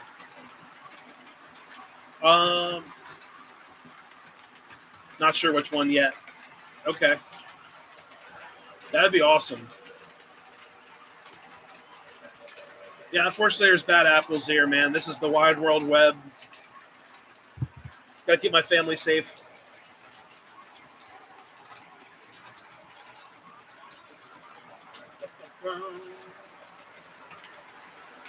I live in a shoe. Hey, there is the shoe. There is a shoe house.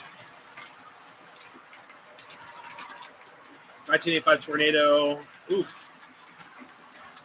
There's also like there was the storm that took out like the oh God, what's the name of the bridge? You guys know the name of the bridge. Oh man, Kinzu Bridge. Big old Kinzu Bridge. A Reading Railroad boxcar. How spacious. I'd love to check out Kinzu. It's on my list.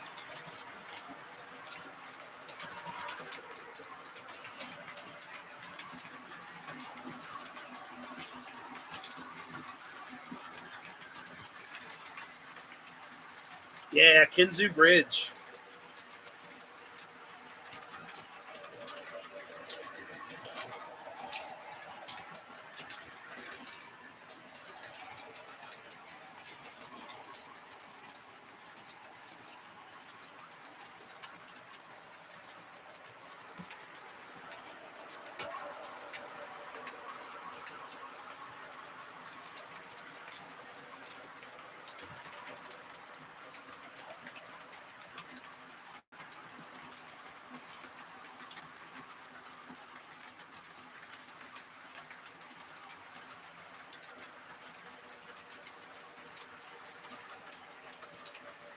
New Haven Lantern from 1883. Well, it'd be like 1885, like Doc Brown. Hey, GFW, we'll see you guys. Thank you so much for stopping in. Have a safe trip. Do not drink the blue water on the train. Don't do that. And do not flush while you're at a train station. They might still have the signs that say that in the old cars. It's like, do not flush while standing still. That might have changed. I don't think they do that anymore for environmental. But I had a conductor tell me that a long time ago. He's like, don't eat the yellow snow and don't drink the blue water. Yeah, guys, have a good night. If we don't hear from you.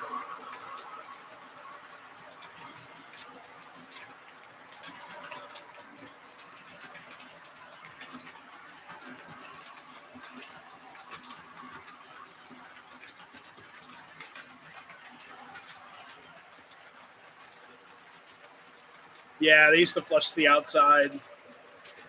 Well, I think nowadays I don't think they do that because of environmental. And also, I would see it on the side of the railroad. Uh, I haven't seen that, which is a good thing. Oh God, not the rock, and it's not candy. It's like the movie Elf. If you see free candy on the street, don't leave it alone, or whatever. Oh God, the railroad's a very mysterious place.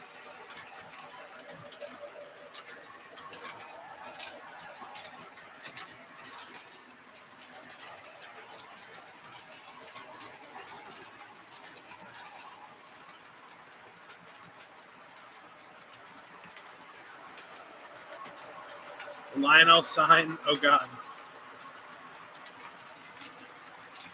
nice hints, words of wisdom. They come with my railroad experience. You know.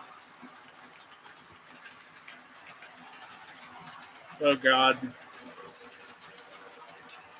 There we go. Now we're smoking.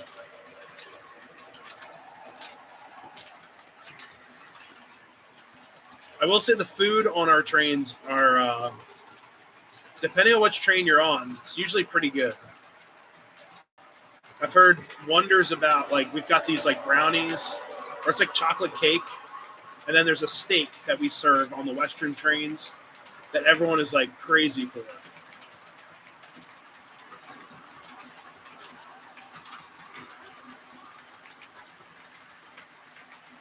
HO scale layout. Tear it down, make a new layout. Okay. You mean you know what? Like layouts are always expanding and always changing. Like this is my fourth layout up here, fourth train layout up in this same space, and I've changed it over the years. Either I've wanted to do something different, or just sort of just tear up things and start over. You know.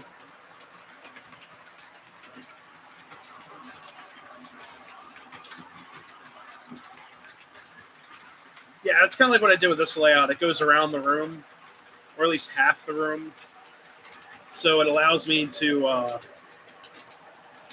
operate in the middle and see the trains go around and work on stuff. It's easy to get the things. I think a future layout, what I plan on doing is do something similar, but not as compact. Do more like scenery stuff too.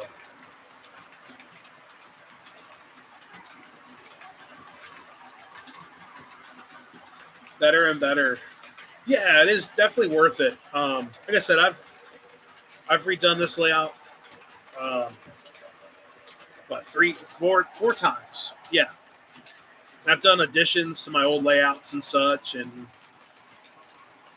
sometimes it's worth it. Sometimes it's just like just let it go until the next layout.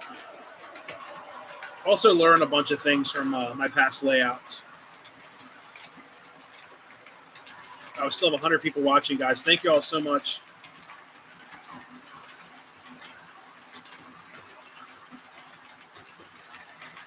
Yeah, my dad's actually working on his train layout. He hasn't ran stuff since I moved out a while ago. So he's doing pretty good with it. It's just he's getting used to a bunch of different things, new technology and such. Excuse me.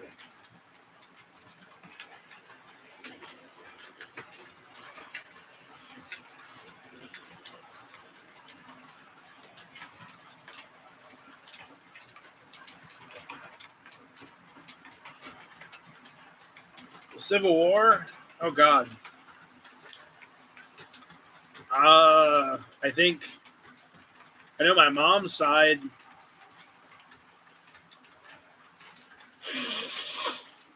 Excuse me. On my grandmom's side, actually.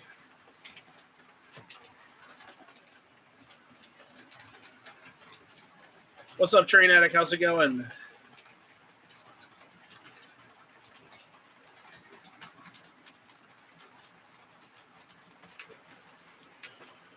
SPM is highly underrated. Interesting. Oh, 0-3.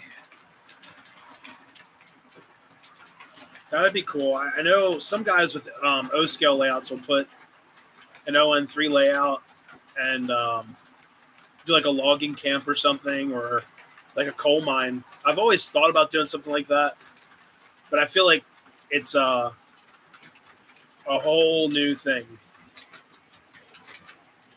Dual gauge track. So interestingly enough, I've seen that with HO, and then someone did a 3-foot gauge in HO. So it was like narrow gauge, but still in HO. It was not ON3. It was like if you were in the HO world and they built a narrow gauge railroad, and they did that. They did dual gauge. Absolutely insane. It was pretty cool. No, I mean like if it was HO, if you're an HO scale person, and then there was a narrow gauge railroad in that HO world, not ON3 or N3 is what do you call it? Narrow gauge for like O scale. That's what I mean.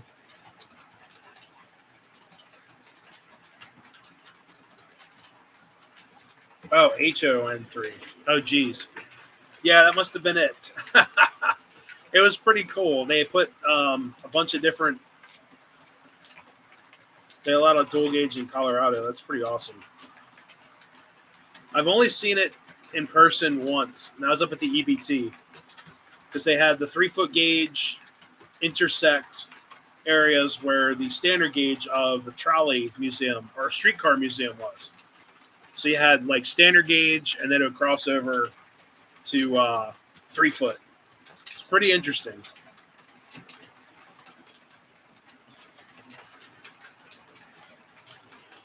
Foot. Man. 56.5. It's the magic number. Engines are getting kind of warm. Let's see. Mount Union. That's very cool. Yeah, I've never seen that before, of them doing like special frogs and stuff to cross over and dual gauge track. It's pretty darn cool. I've never seen it modeled until I went up to there's a video on my channel. It's Miniature Railroad Society of York. They did that. It's pretty awesome.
Is that the mogul?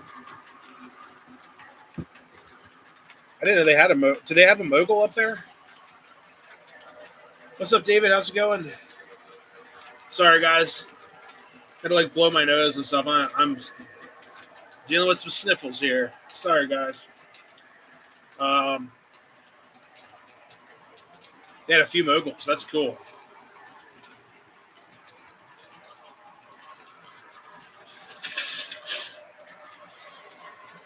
Whew. Moguls are cool. What, 460?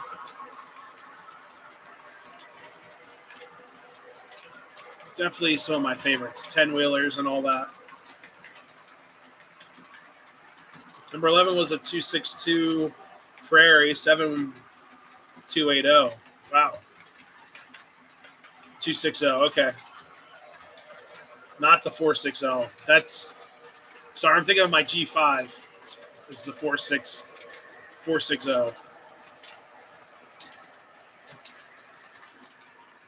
Also like my Atlantics 442s.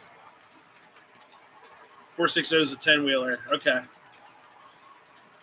I'm rusty on my steam engines. That's why from running all of these. It's from running all these diesels. No, you're good. I was blowing my nose. It's all good. What's up, Union Pacific? How's it going? Hey, Radar. Thanks so much. Have a good night. Have a great rest of your week.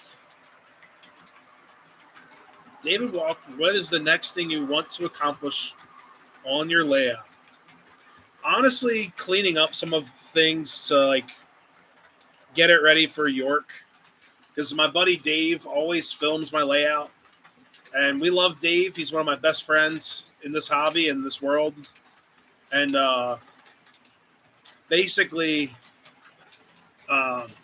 there's just stuff everywhere. And like, look, here's a traction tire I just found that just shot off one of my new engines, probably. But yeah.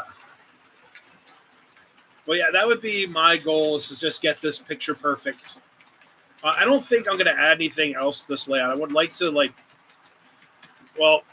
thinking about possibly moving in the near future. So I don't want to go too crazy on this layout because I'll end up just tearing it down. And I know it sounds super lazy, but I'd rather work on like some desk projects and weathering stuff and painting. And I think pretty much this layout's going to be pretty much done with adding stuff. And I love this layout. It runs great. I've had zero issues.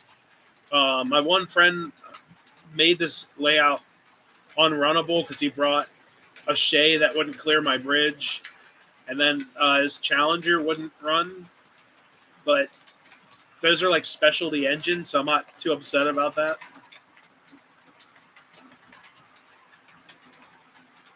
Hey, thanks so much, Dave. Yeah, I don't want to go too crazy on here and have to tear it down. And, like I said, I don't want to sound lazy, but it would just hurt my feelings, like tearing down stuff that I worked so hard on. And I'm cool with scrapping this layout. It's not going to hurt that bad because I'd like to move into a larger space that gives me room to work on stuff. Yeah, Dave's awesome.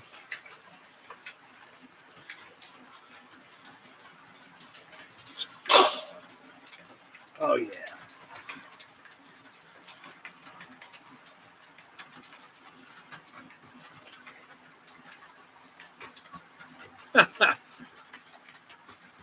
One of my buddy's channels, this Loose Trains, this all started up like yesterday. I was sitting on the couch and I was like super cold. I'm not like, it's just a stupid cold right now. Not like coughing or anything, but it's just in one side of my nose. And I usually am not the one to get sick all the time. So it sucks getting sick. Yeah. Oh, for sure. What's up, Joseph? How's it going?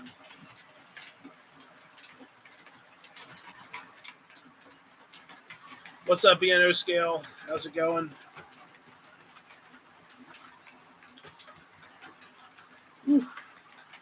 Let's go night mode.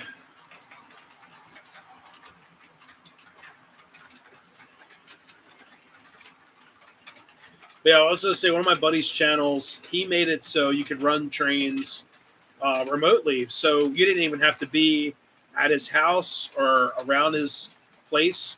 And you could run trains using an app that he came up with. And, excuse me, it was a website that he could run with. Literally many projects. That's an awesome name. What's up? Why is the screen blue? It's night mode. Turn the lights down to the night sky. There you go.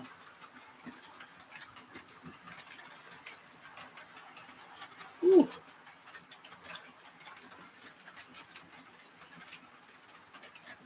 And do any color ever.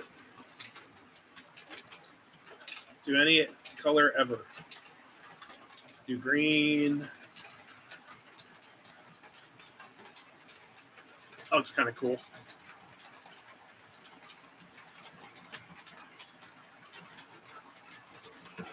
Is there an app that addresses a derail or uncoupling? Not sure.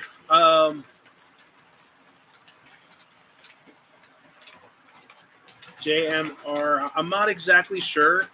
You can check out his channel. It's Humanity City Junction. Heath's channel. He goes live on Wednesdays, but he's very, very much into like the technology.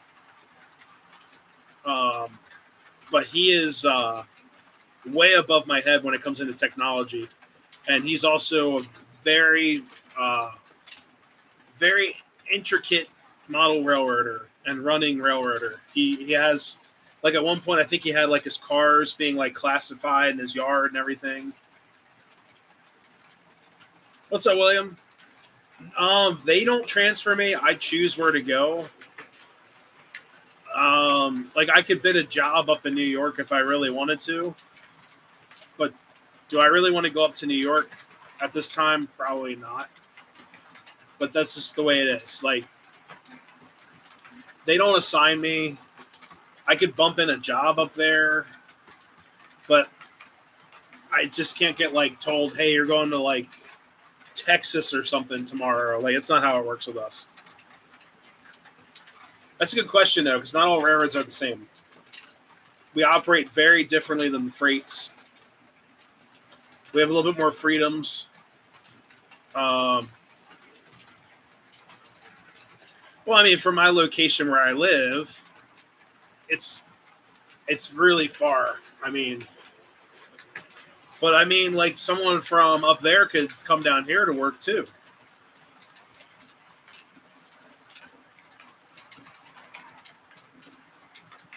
Nothing bad. I mean, it's just location and all that.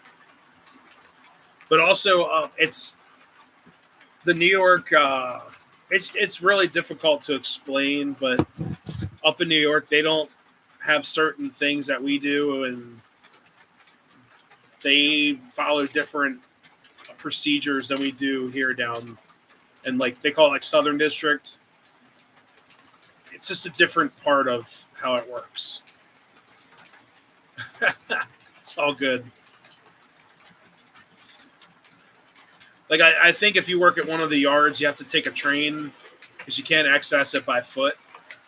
So you have to park somewhere, get on a train, get to work. I mean, it's much different than we have down south. But those guys make money, though. Yeah, I will say the New York guys, I've heard they do pretty well because there's a lot of special projects and such. Depending where you are, what gang you're in, you could do pretty well.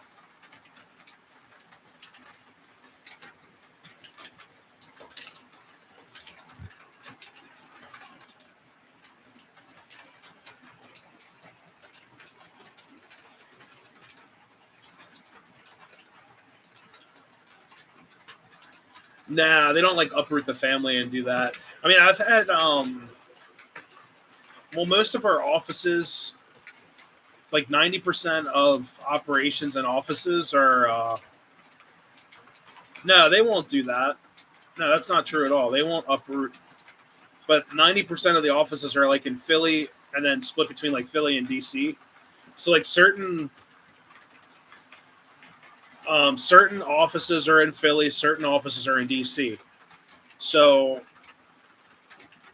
a lot of the managers and stuff and operations are out of those two places because the NEC is right there.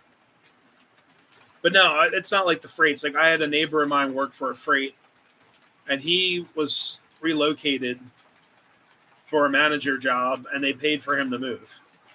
So it's much different than the freights.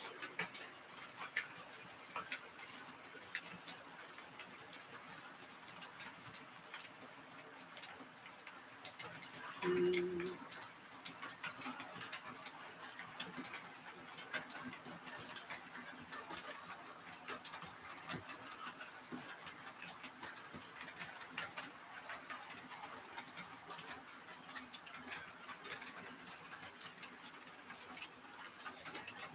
3D printer.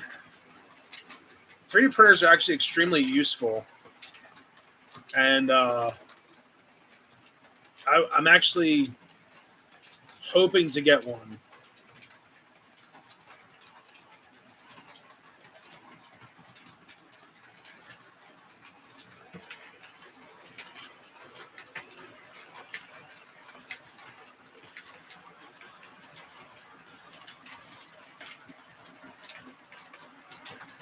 If you had to move, what state would you pick? I would stay in the state I'm in right now if I could. I've got so many great friends here and connections, and um, I'm comfortable here. But I've thought about going to Florida, but I know Florida's crazy right now with people moving, and I don't know. It would be nice. I like the tropical weather. I know it's like the heat and stuff, but I would trade the heat for the snow, especially after this last storm with all the ice and stuff. It's not fun, but I do like being up here.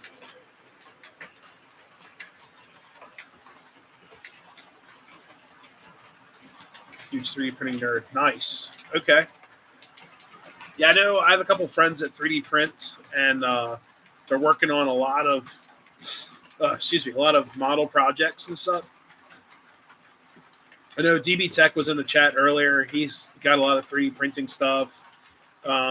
Dia Griffin Hobby, he prints. A couple other my buddies can't think of at the moment that have channels, but people I know that are in the hobby that print. But they build like people, and I know DB Tech was making like really cool custom stuff. He's trying to 3D print O-scale trucks and stuff like that. There he is. Yeah, he DB Tech printed a bunch of chairs for me for interiors, which I have to install in one of my cars because I was trying to build like a combo car. So I couldn't find an interior for one of my smaller passenger cars, and he made me some chairs. Stuff like that's really cool. Excuse me.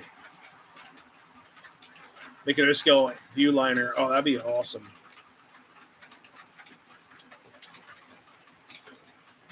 Yeah, definitely have to check out the channel because I'd love to learn how to 3D print. I just don't have the space where I'm at right now for a printer.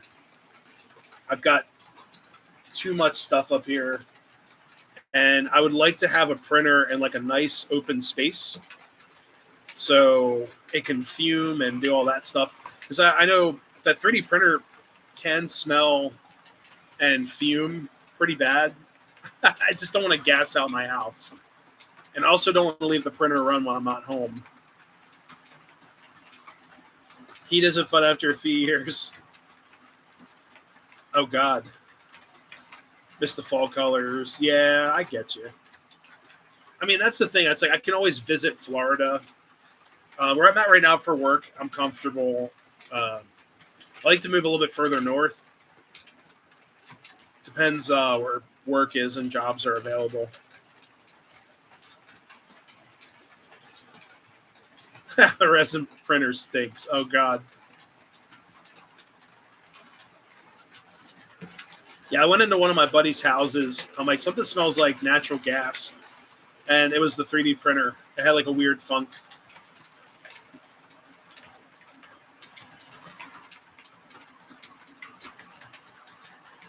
You'd miss being close to York. What's up, PRR Joe? Yeah, I would, you know. Yeah, this winter sucked. It's not even over yet. Like the cold and the paying for like the gas utilities and all that was just such a nightmare.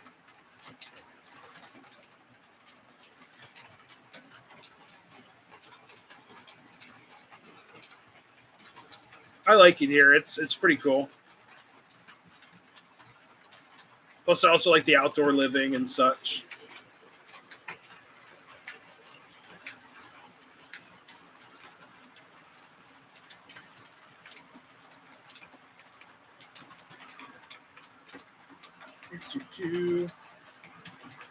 Oil was expensive last month. Oh man.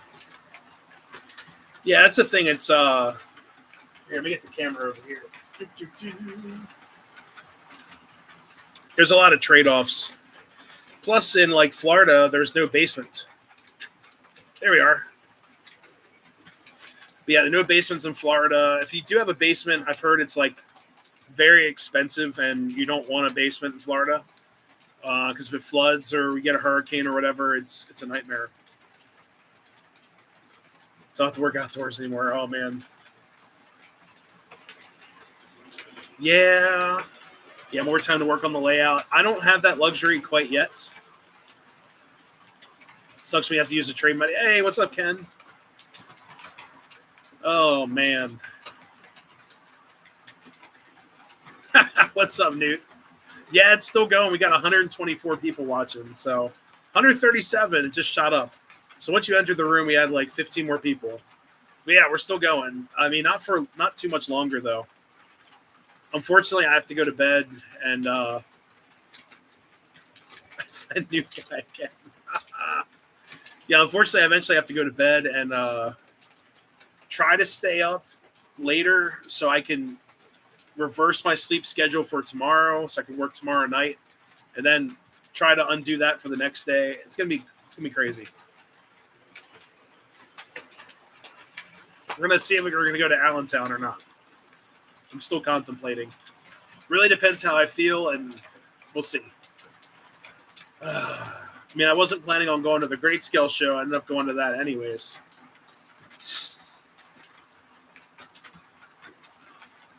We have no life. Oh, God. Oh, man. Just big kids playing with trains. What's up, Brian Rock? Have a good night. Thank you so much. Yeah, there you go. Nikki's like, I'm going to the market. The heck with this.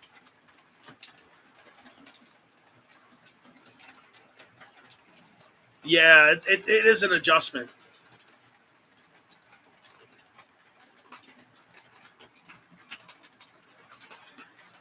Oh, no. He would overshoot my house. It's going to be a lot. Yeah, we'll just meet it out in town. Yeah, I want to spend a decent amount on a 3D printer. I'm not going to skimp out on a 3D printer. I want to actually spend the money and do it right.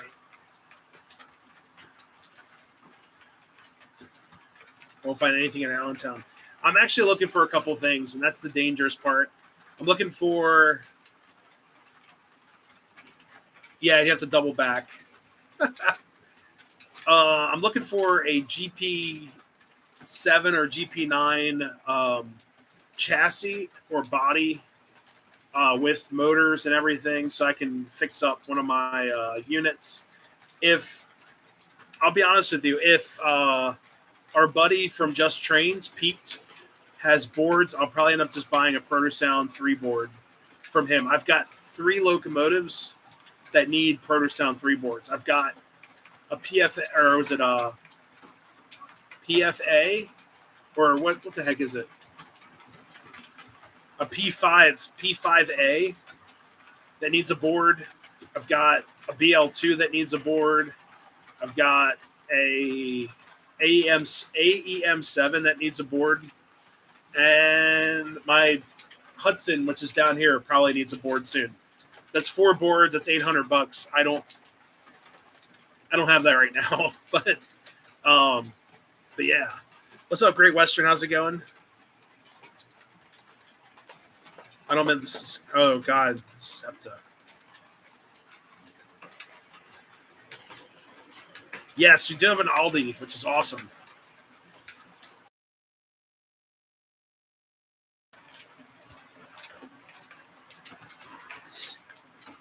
Sorry, guys. I was trying to listen to something.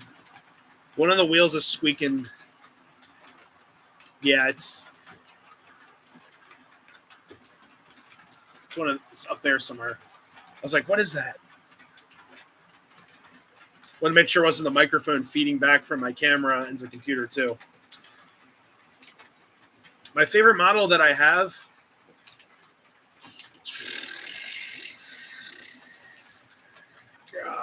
It's the hardest question I've been asked all day.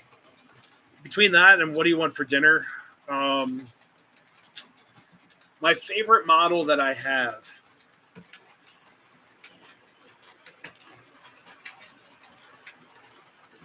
Probably the Decapod. I put so much work into that thing, heart and soul. Probably the Decapod, and then runner-up would probably be my Mallet. My Mallet is probably one of my favorites. Yeah, PRR Decapod. I won, and then my K4. Can't forget about the K4. I've been through so much of that too. But my favorite, it's like one of my museum. I call it my museum piece because it's probably has like 1 million miles on it. Such a good locomotive. L1 SA. It's I thought it's the I1. L1's the Mikado, isn't it? Did you get the American Freedom Train? No. If I won the lottery, I still wouldn't buy that train. I would I would go to Florida for a very lavish vacation. The Decapod's probably yeah, the I1. The L1's Mikado. K4 is my favorite. Yeah, I put a lot of work into my K4. A lot of work.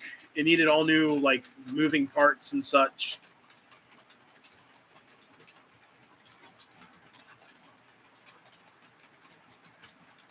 What was that? Oh God. No, the Freedom Train is cool.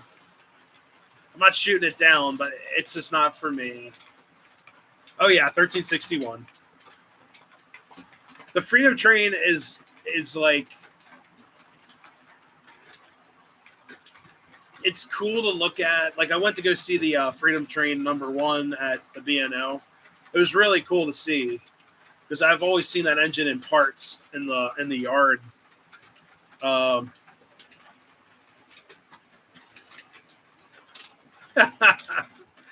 got the Polar Express train before, but unfortunately, I don't have it. Oh God, I understand.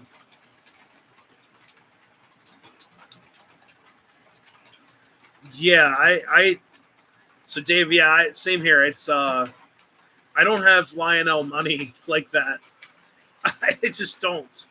You know, it's like yeah, I work a lot and I value other things. Trains, oh God. Great Western, you're taking me back. I played, oh my gosh. I used to play Trains 2006 or 2005. What year was it? Oh God. Might have been Trains 05. Then I bought like Trains 2013 or something. That was such a great game. Out of all the simulators ever, those were awesome. Yeah, that was a pretty sweet set. K&L engines. Yep.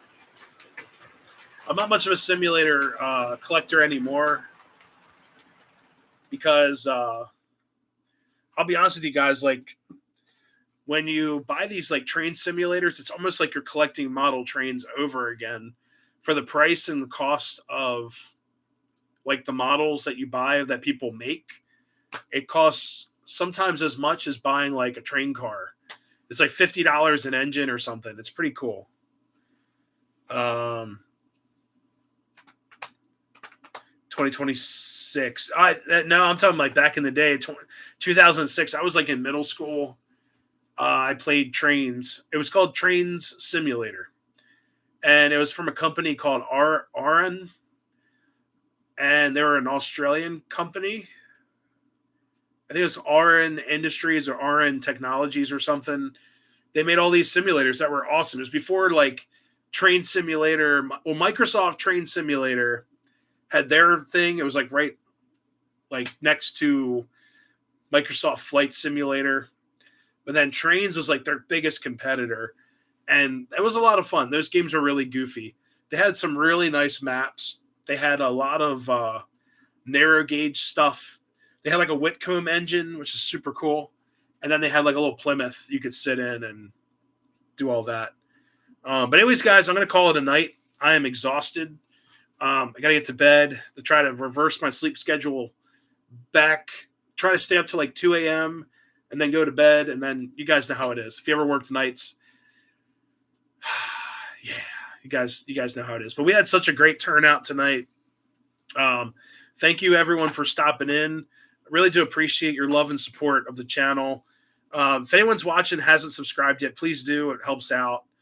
And I posted a video today on changing some sound files on two of my GP9s. If you're interested in doing that, please check them out. And then I hope to do a video on my automatic boxcar.